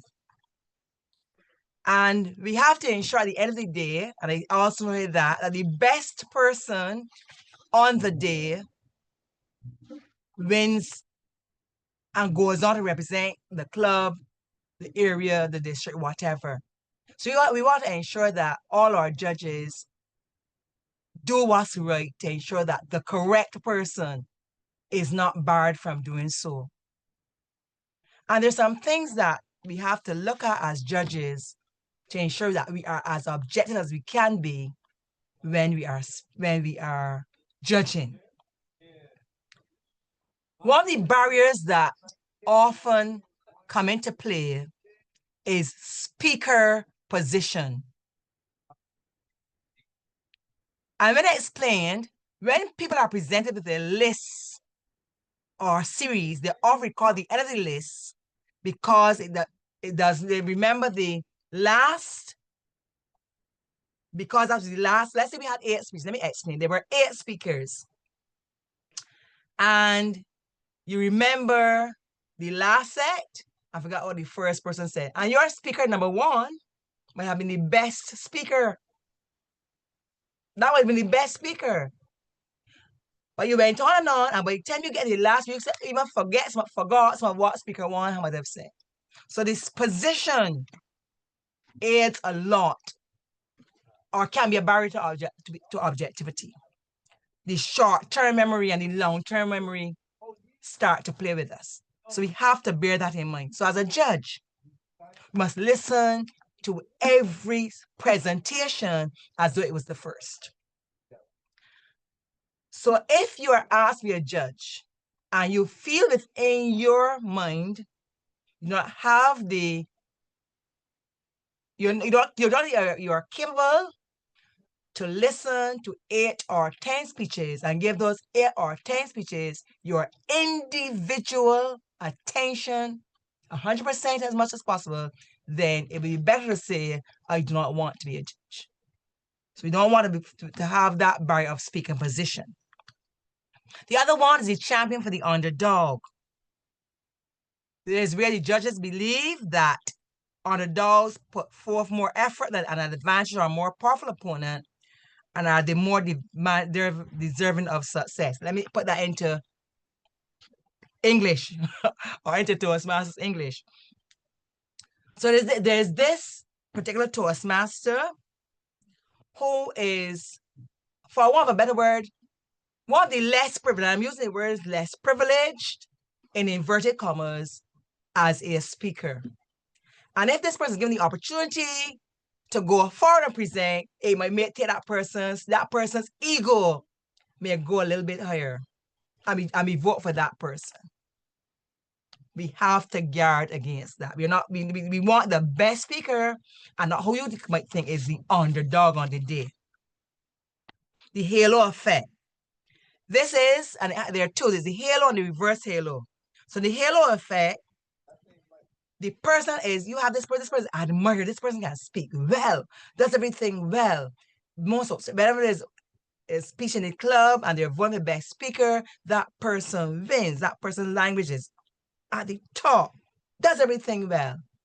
Well, that person deserves to go forward and represent the club. So I don't even hear the others. I just heard because Toastmaster Donna has a way with words, all her speeches are top of the line. Yes, Toastmaster Donna will represent us at the speech contest. The reverse is when we have a tendency now, everything the person does we disapprove of. And that person then is judged unfairly to some extent. So you see the halo and then the reverse halo. Second time around, that is where you see the same contestant competing at all the time. This one is always there. Every time there's a contest, that person goes forward and takes part, but never wins. Let me give him a chance this time. The second time around. Not the norm. A false consensus occurs when an individual believes that the majority of the others share their own opinion, regardless of what the opinion is. So let me explain that one again. Let's say, for example, you go to as a judge, you go to a speech contest and you see persons standing before a lectern. They have a lectern. In your instance, you don't use a lectern. You expect when persons go up, because they're giving a speech that they should know, they go up and they stand in an open area and they speak. And because of that, it's not the norm for you, and the person is marked down, not the norm. And the prejudices and personal preferences, that is, we judge, we do it with evaluation too.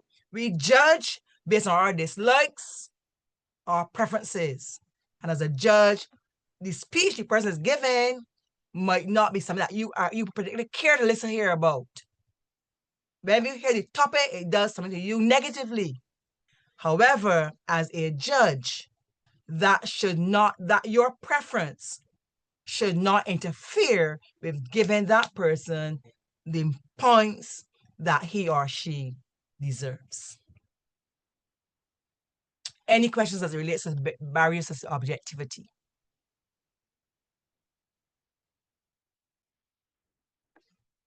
ATM Paris.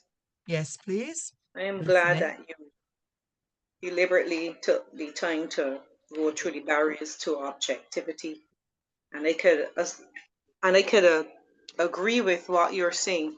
It was not a contest.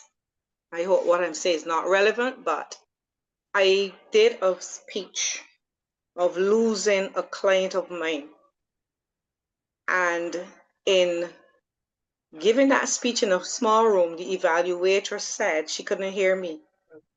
And I'm a person that don't speak soft.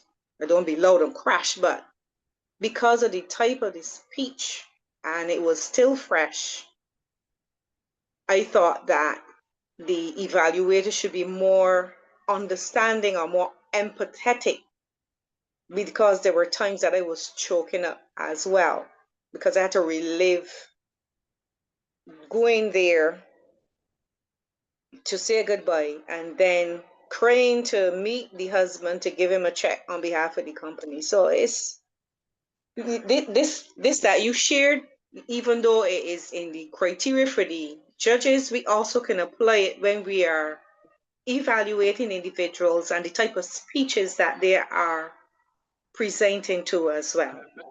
Thank you for allowing me to share. You're most welcome. Any other comments? There's a question in the chat, Madam Presenter.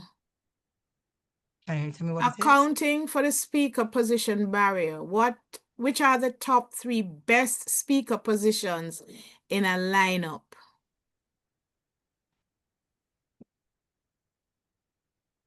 Candy, who asked the question?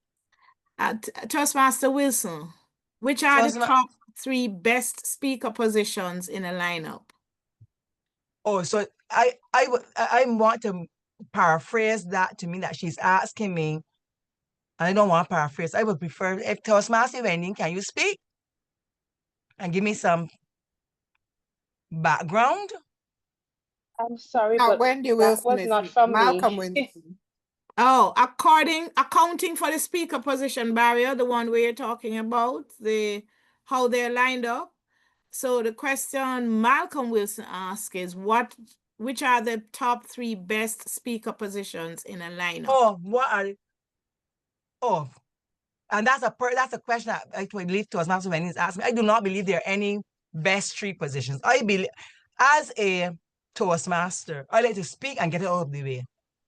If I am in a contest, I like number 1. Speak and listen to the others.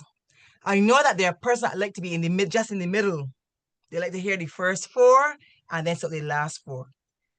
I believe that would depend on the person, but Beverly, if I'm speaking, I like to be the first person up so I can relax and listen to the others. Get rid of all that. All right. And the second part, bearing in mind that you can't choose your positions, what specifically can a speaker do to break through the barrier?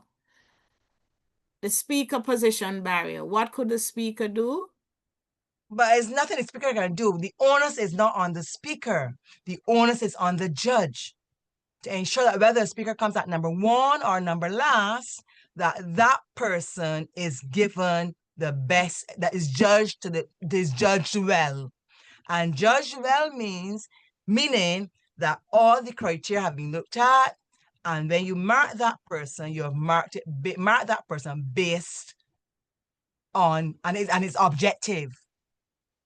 That's the best way we want to answer that. It's the judge. It's not the speaker. It's the judge's onus is on the judge to ensure that a person is marked fairly. I see your hand is still.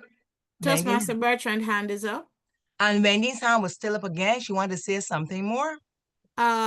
Yes. Paris. All right, go ahead, Toastmaster Kevin.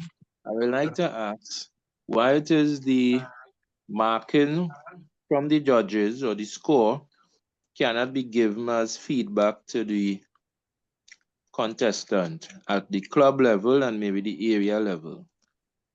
As a judge, we can, you actually mean the actual scores? Yes, the scores, yeah. Again, that would be against TI's recommendations. So we cannot do it as a judge. We couldn't do that as judges, and that'd be against TI's. That'd be anti-TI. However, how that could be dealt with, I believe that there should be a team of persons who can evaluate, who are there with you, your team, who can evaluate you and tell you where they think what you think you did well and what you can do better. So you have evaluators at all times, but the judges themselves cannot give, because once they give you that information, you have now moved from a judge to an evaluator, and the 2 are distinct. Okay. Madam, I just want to add to that. This is something I know personally, and I really support the rule where Toastmaster says we do not give feedback and we're not to let anybody know. And so this is important for all judges. You destroy the ballots. Somebody accidentally kept the ballots and one of the contestants went through and in simple terms hated all the judges because he did not win. You don't want the points from the judges, because then you might ask, so what did you give Toastmaster Paris if you only gave me 25 and I think I'm better than her?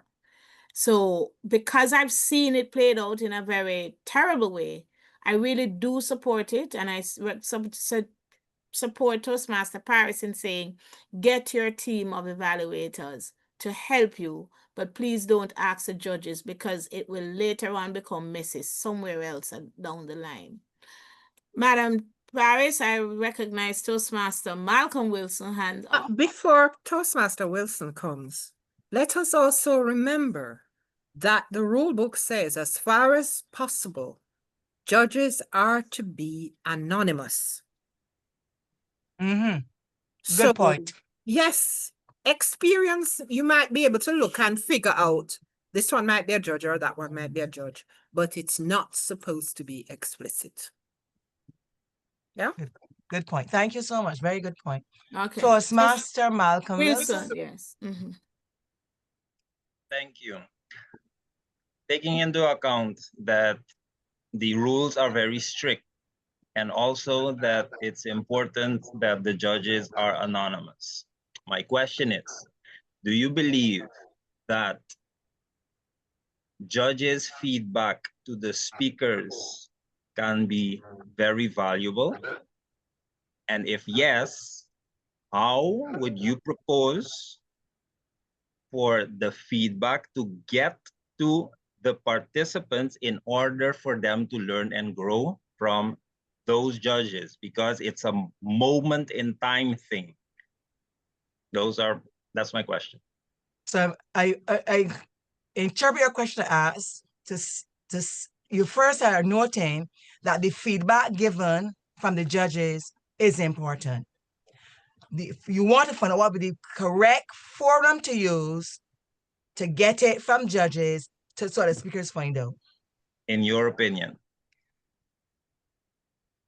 I would say that this would have to be, here is where a PQD or any of those the top tier would have to come into place, because they then would have to, the judges, if let's say the judges met and then the chief judge fed back to generally to someone at that level, and that information is then shared. But I would not want the judges themselves, I would want that the judges themselves were the ones to actually share that information. It would have to come from another person besides the judge. So let's say you had a group, including the PQD and any other at that level.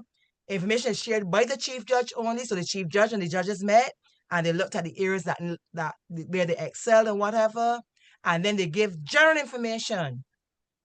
And then PQD disseminates that information generally to all, not to a specific person, That's one of the ways it possibly could work. So DTM Beverly, could we have, like we say, like a mock judge? You have the official judge, but the person have a mock person scoring them. Would that work? Explain that a little bit further. All right, a mock judge like we have, let me just say at the club level. You have the judges at the club level, the contestant speaking. The same team and person you're talking about, let me say the speaker or somebody could elect, let me say, 4 persons doing a mock judging. It is not the official judging, but to give the person feedback in terms of where they would have scored or how would they find they would have did in the contest. Something like that could work.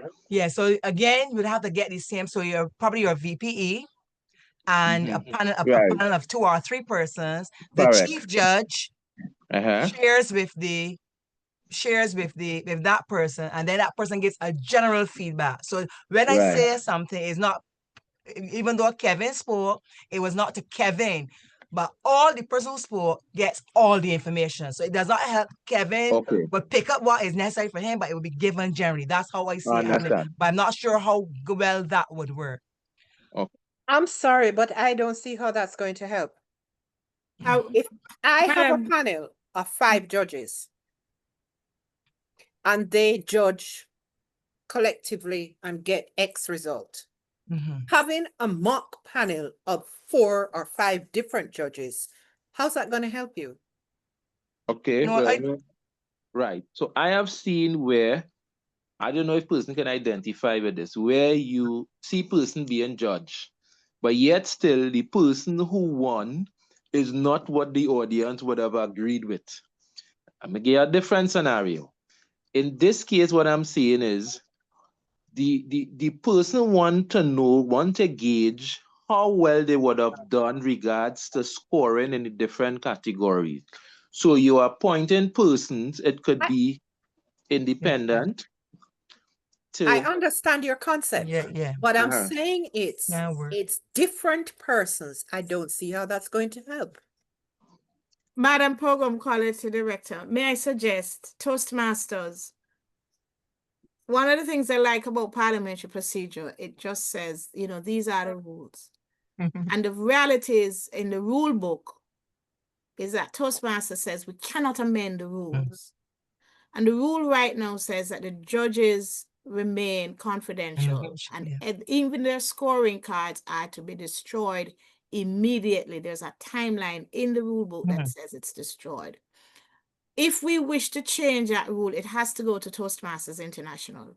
And you made a very good point, Toastmaster Wilson. One of my favorite speeches at Toastmasters International never won. I will never forget to this day that speech. The person eventually won. I don't remember what he spoke about, but I love that speaker. But the speech that I chose to win didn't. The reality of it is 10 of us are judging, and the 10 of us are still not to talk. We're not to discuss with one another how we judged. The contest chair, the chief judge and the counters know what the information is, and they are sworn to secrecy. So they're not to discuss. The challenge I have, and Toastmaster Paris and I spoke about it, and we talked about judging the contest. And I said to her, one of my challenges now, over the years of watching winners and not choosing that person as a winner, I am very cautious about giving advice to people going up, because they may not choose you, and then you're going to say, but Donna gave me that advice. But you see, Donna gave you based on her experiences, her biases, etc., etc. You just have to go, as the number 2 winner said, enjoy it and deliver. Get your team to give you the support, but do not hold them to it if you do not win later, because 10 people, 14 people all came up with a person who beat you. And so just enter again. Precisely. Yeah. Yeah, we've all had that experience. Distinguished Toastmaster Julius Gillard had his hand raised for quite some time. Julius, would you like to share?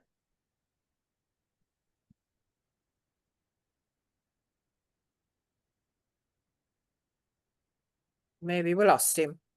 Oh, Toastmaster, Toastmaster Howard, until we find him. Let me see if I can find him, Madam Director. Meanwhile, Yolanda could go ahead. Thank you, Madam Program Quality Director, fellow leaders.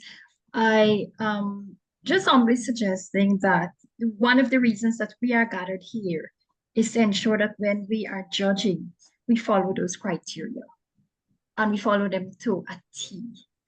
And that will enable us to be as impartial judge as we can be. As a person who has served as judge and as a participant at contest, I do understand both sides of the argument. However, I want to affirm that we can have our fellow club members, in fact, our most effective evaluators, we can ask them to evaluate our performance so that we can have that personal feedback. However, if we have dual panels of judges, we are setting a dangerous precedent, and that will foster, it will damage our Toastmaster community. So we must know that when we offer ourselves up for contests, we are offering to enrich ourselves through experience. And what we are to do is to utilize our integrity to grow from that experience. Keeping in mind that if we do not win, we don't lose, we learn. So we just pull our bootstraps up and we take a different approach when we enter the following year or whichever other time. But the experience is invaluable at any rate.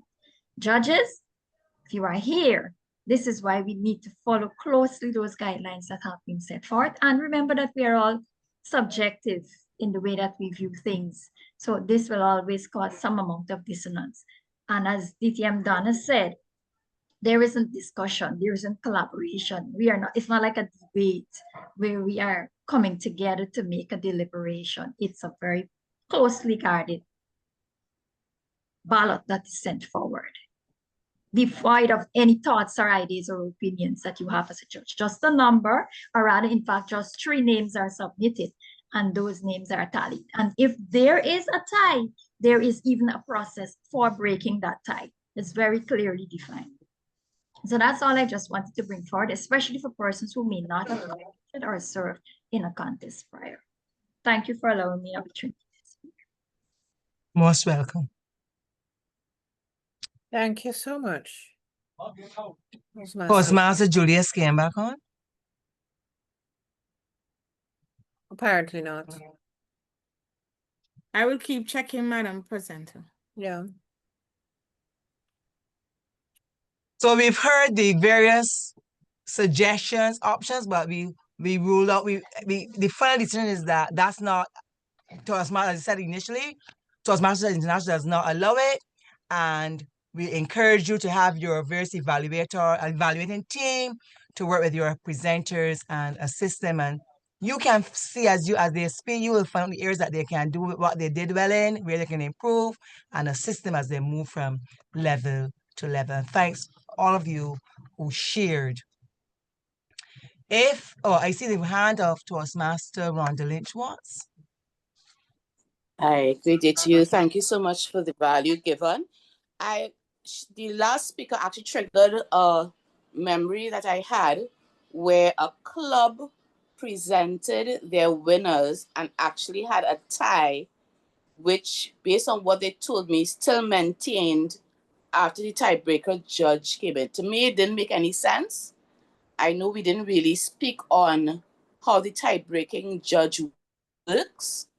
And so wanted some clarification on that in terms of how the breaking judge is used. Thank you, Toastmaster Ronnie. We'll do the tiebreaking in another session. But I am trying to imagine how you would still not have a winner at the end. Yeah. I'll tell you, in my opinion, and that's just guessing, they did not use the ballot correctly. And my question as well. Some of us, we don't read, so we add the scores for the tiebreaker, and that's not what we're supposed to do. We're supposed to rank. And if we ranked it instead of added it, it could not tie. I don't see how it could tie. But yes, that is something that we need to address. And we also, and bring up that point, we also need to remember that no two persons, even on the judge's sheet, no two persons should have the same score. You're always to try to do something to break that score. Precisely. But I've had judges who have given me tie. Madam Director, I just for clarification, the member who just spoke, the club told you that even after the tie-breaking judge, they were still tied? That's what was said. And like I told them, it didn't make sense that that should be so. My own understanding is that then based on the tie-breaking judge, the tie in these two persons, and whoever the tie-breaking judge has first or ranks higher should be the person who would have won in that situation. That's my thinking on it. But that was not what was done in that particular year for that particular club. Interesting. All the more reason why we need to ensure that once persons decide to take these positions, that they know exactly what they are doing. And again, too often, I believe, and I want to commend Madam PUD for having these sessions, because too often we are having instances of where persons who appear not to know what they're doing are in these key positions. So we need to ensure that this becomes a thing of the past as we move on. So thank you so much for your observation. And we'll see that hopefully nothing like this will happen between now and May 2026. Malcolm Wilson has his hand raised. Toastmaster Malcolm. Thank you. Listening to Toastmaster Donna just now, it triggered a memory. Let's assume that I'm a judge and I follow the book and I give my scores. However, I realize that my favorite speaker is not the one that my points tabulated to. I'm thinking on the formulation of the question. Okay, let's deal with the internal struggle. How would you advise me to deal with my internal conflict? Madam Paris, may I take this one? You take it, you take that. Toastmaster Wilson, you know Toastmaster Paris, and we talked about the would have, which you, with Toastmasters, you take into everything that you do.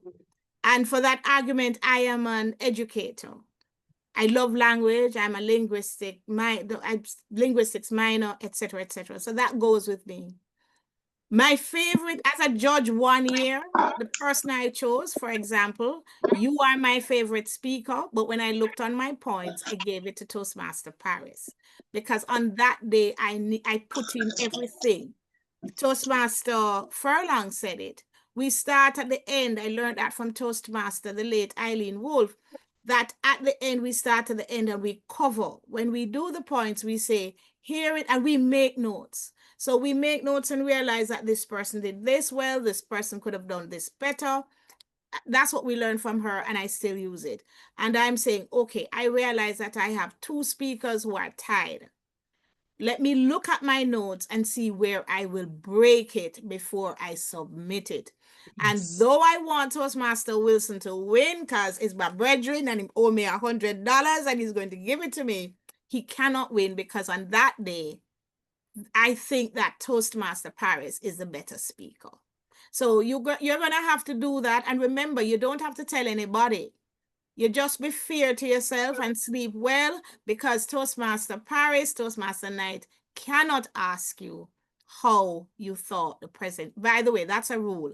As a rule, I'd never ask anybody. And so even if I'm online, my name Donna Knight doesn't appear. So you cannot call me and ask me how you thought you did because I will not admit to you that I was a judge. That's the rule. And so it becomes part of you and you take it into your career, especially if you depending on if you deal with things that are delicate. You're going to take it there and you will stand your ground. I hope that helps. But the challenge is there. And I will also add our first core value is integrity. That's where I was going. First core value. Yeah. Okay, thank you. Thank you so much for sharing Toastmaster Malcolm. Toastmaster Tyreek Thomas Horsford. Thank you so much, DT Beverly. I have one quick question to ask. What happens if, for instance, there's been some bias in the judging? So, say, for instance, I've seen it before happen on club level, where you have a good speaker, every other, be a good present and everything, and the judges just don't like that person. How does that happen? How do we work against that? And that is something I have seen. But then remember, I think I employed it all along. If you do not believe that you can be objective, you have a responsibility upfront to say, I shall not be a judge, because you cannot have a bias and go into and judge other persons. So if you realize within yourself, again, the integrity, if you realize within yourself you do not have in you to be an honest judge, then to do what you're supposed to do as a judge, then refrain from being one. But I agree with you. I'm sure that it has happened before and it probably will happen again. But we want to ensure it does not happen during this club year. We want to ensure all persons are doing what they're supposed to when they take that role as judge, that they're doing what is expected as a member of Toastmasters International. Toastmaster Paris, Toastmaster Daphne asked the same question. I was just simply going to ask, prove that the judge didn't like the person. Yeah. And that is why audience members do not have the right to protest. Because you are now taking a bias because the person you wanted to win didn't win. And so we're protecting everything about the program. And I want to say this cautiously. Even when the last contest was online, I am reading the comments people made about the speakers. And I am, from my perspective as a person who is into storytelling, etc., etc., etc., I may or may not agree with your comments. As a judge, your evaluation will be based on your experience. As a judge, mine will be based on mine. So you're going to choose A and I'm going to choose B as the winner. And at the end of the day, I'm telling you, I go to judge. If you ask me to judge, I will judge. This is what you will see Donna and I doing at every contest. I go to contests, I judge, I go home. I do not care who wins because I've already chosen my winner. I do not care because I don't want to depress. Tomorrow I look at you and I will gratefully say, oh, congratulations, Toastmaster Wilson, whether I chose you or not. The judge's decision is final. It is not mine. And therefore, I want to give my congratulations to the winner and we move on. It's the ball, it rolls. Your winner didn't get it. So integrity for those of us who go up, integrity for those of us who are questioning the integrity of the judges, and we do so cautiously. Let us grow as evaluators. And hey, I would like all my winners to win, but that's life. On the grounds of anonymity, can the judges be online? Of course they can, but the rule book gives you a guideline. Do you know what that guideline is? No name. How many? They are not named. They're not named.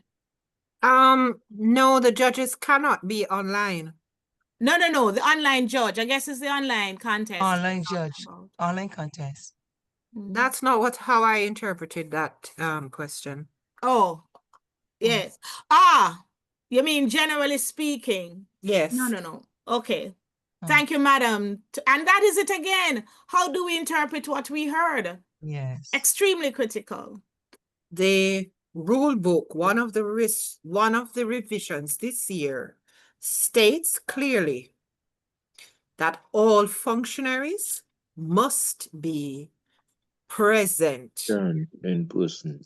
In fact, they've even gone to point out that the test speaker must be face to face. There have been occasions, even last year, when we had test speaker for the evaluation contest. I've seen it done online because we said we couldn't find anyone. It is specifically stated this year, everybody must be present. The only difference is that for the online contest, everybody must be online. Madam Program Quality Director, I recognize Toastmaster Furlong hand. It is not stated, and just because the rule book says it, it is why I am cautious about even clubs doing hybrid. Because the rule says if you're online, they're all online. And if the contestants are in person, all people are in person. However, just like how contests are streamed, then other people can watch it. But the integrity of the contest is maintained by those who are to be online, all online, and those who are to be in person are all in person. I am not sure, I am not saying it can't be done, where the hybrid comes in, because the rule book says we're either in person or online. It doesn't mean we can't stream. It's the interaction I'm suggesting or questioning that is different. Madam Presenter, I recognize Toastmaster Furlong. I think you might have been preempting my question. I'm looking at club. So at club level, I'm going to take Montserrat, for example. So MNI speakers has 16 members. And we usually try and get as many persons to take part in contest as possible. But if we do that, then we are left with very few people to be judges and then to take on the other functionary roles. The only way to get around that is to have a hybrid contest and then have judges online. Are we saying that that is not possible, or judge that it is not ideal. I didn't say it's not possible because clubs have autonomy. I am saying based on how we read the rule book, but you have to do the best you can. I'm not saying it's not possible, but the area cannot do that. End of discussion. Okay, because I'm actually an online judge in a contest for a club. You are not to talk. No, it's not around here. Doesn't matter. Doesn't matter. Okay. That's it. The minute you're a judge, that's it. Okay. If there are there any other comments, questions? And that says no. Fellow Toastmasters, this presentation was aimed at breaking down and interpreting the judge's guide and ballot form so that you can all feel better able to perform the task of judge when called upon. I hope that through this exercise you recognized that the judge must observe more and write less, and is required to give fullest attention to every single presentation. Most of all, though, I hope that when called upon to judge a contest, that you feel better able to approach the exercise more knowledgeable and with the self-assurance you can capably perform the role. Fellow Toastmasters, while you may not have realized it, let me stress the presentation is also very, very important if you are a contestant. Therefore, if you plan to be a contestant, I encourage you to follow these criteria carefully as you prepare and rehearse your presentations for this year's speech contest. Over to you, Madam Program Quality Director. Thank you so much, distinguished Toastmaster Paris. Fellow Toastmasters, please applaud our presenters, distinguished Toastmasters Beverly Paris and Donna Knight, for a very, very thorough job of expounding on the responsibilities of the contestant, the contest chair, and the judges. Thank you for being here. This is not the end. We do recognize that we did think about and will see how best we can facilitate other sessions as we move into contest season. Toastmaster Malcolm, you have your hand raised.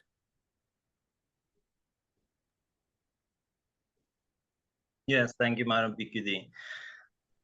First, my appreciation to the information and insights given. Very helpful. This question is not specifically directed to anyone. I shared it in the chat earlier. So one dream that I have is that for us, District 81, to win the World Championship of Public Speaking. And I think if we want to design a strategic plan to make this dream happen, that I think we all share, key elements should be prioritized. A lot of information was given today. So then my question is, which key elements should we prioritize in preparation of our contestants to give us the best chance for the Caribbean to become the world champion of public speaking?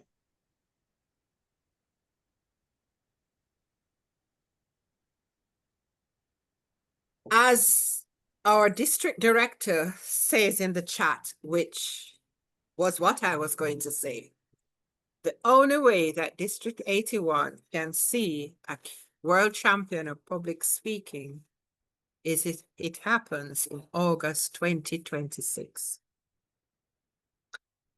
had persons who have reached to the semifinals. I've no doubt that we will have a homegrown Caribbean champion. We've already had a champion who came from the Caribbean, but of course, when he won, he was not representing the Caribbean. It will happen. And it is probably something that we can discuss, can see how we can achieve. So I'm sorry, Toastmaster Kevin, but you're not going to be able to be District 81 World Champion of Public Speaking because you're an area director and you cannot enter this year. Maybe next year or the year after for District 222 or 223, but you won't be District 81 champion. Sorry to burst your bubble, but that's just the facts. I was planning ahead. Sorry, no, not going to happen. But it is something that we can and probably should discuss, because the fact is, whether it happens this year or down the road, it will happen. And it's possibly a plan that we would need to look at and strategize and ensure that all of the aspirants get an opportunity. Because we don't want it to be said that we singled out Mary or Tom or Jane and other people feel that they did not get an equal opportunity. As I said, thank you all for coming. Please remember that this year, District 81, the contests that we are doing are the International Speech Contest, the Table Topics Contest, the Evaluation Contest, which are all face-to-face, and the Online Speech Contest, which, as the name suggests, states, is online. Clubs do have the autonomy to have their contests face-to-face, hybrid, although I see particular challenges in that, but we understand the situation. Or, what did I say? Online face-to-face or hybrid. We encourage you where possible to have it face-to-face. From the area onwards, there is no choice. It cannot be online. It cannot be hybrid. It must be face-to-face for those three contests. We have stated the deadlines. Let me remind you again. Club contests, the deadline, and of course the divisions may give you slightly different deadlines based on when they are doing their contests. Club contests should be completed by January 31, 2026. Right, I know, you got it. The area contests should be completed by March 1, 2026. The division contests will depend on whether you are a division that covers one territory or several. And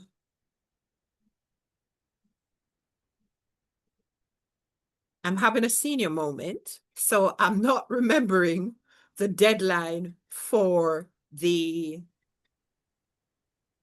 single contests. 29, March 29. Thank you so much. March 29.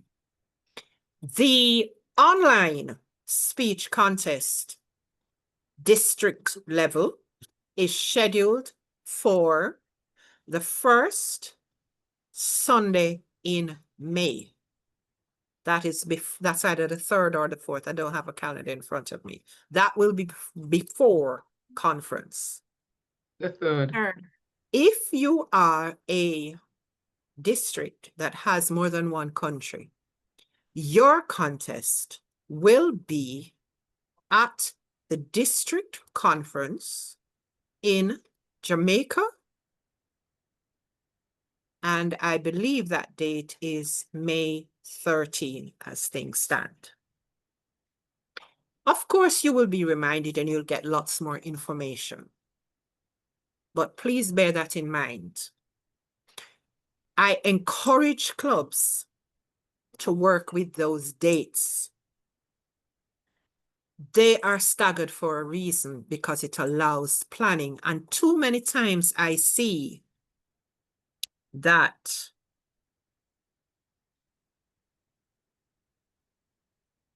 we think that the deadlines are optional. And it creates challenges for planning when a club is having their club contest the day before the area contest, and so on. I've seen it. Please, please, please don't do it. It's not fair to your contestant. It's not fair to the area director and the other people. We are leaders. Let us lead and plan properly. We're here to help and support. Reach out to your area director. Reach out to your division director. And they have assistants who are responsible for contests. Reach out to me. And of course, there's distinguished Toastmaster Paris. As I said, you will hear more. We will facilitate other sessions, whether we're going to do them small in batches. We'll work it out. We will ensure that you are empowered and able to have the greatest possible contest, because that is, I believe, the best way for us to be on that stage, to have a member on the stage celebrating as the world champion of public speaking. And with that, I believe that we should close. Before we close, please be reminded that next Sunday, we have our first district council meeting. You would have gotten notices. The persons who are eligible to attend are the vice president, let me try this again. The president and the vice president education. Those are the two representatives for the club. And of course, area directors, division directors, and other members of the district executive team. Registration closes this Friday, September 12th. If you have not received the notice, please reach out to our administration manager so that it can, or your area director, so that they can pass it on, so that we can ensure that it is sent out. It is critical as leaders that we attend. There are business matters that we need to discuss. We need to pass we need to vote on the district budget, and there's some other critical matters that we need to discuss. So please, Didi, what is the time of the meeting, please? I'm not sure of the time on Sunday. 6:30. That's 6:30 AST, 5:30 Jamaica. Remember, if you do not register by Friday, you cannot vote in the meeting, because we do have a credentials process. Are there any questions about that before I close? Okay, so I look forward. Madam PQD, just one clarification as it relates to me getting the information to this audience. What do you wish me to do as it relates to getting information, my information to the persons? Once I get to you, you can share it. Yes, we have recorded and we will, in short order, share the recording of the session on the YouTube channel, and we will facilitate the sharing of the PowerPoint. We would have an attendees register so we can share to the persons based on the attendance. We will share to the persons. Yes, I'll get the information to you. Yes. As soon as possible. Thank you. Thank you. And thank you all for coming. Thank you for spending your Sunday afternoon with us. And at this point, we close our meeting and do have a great rest of evening.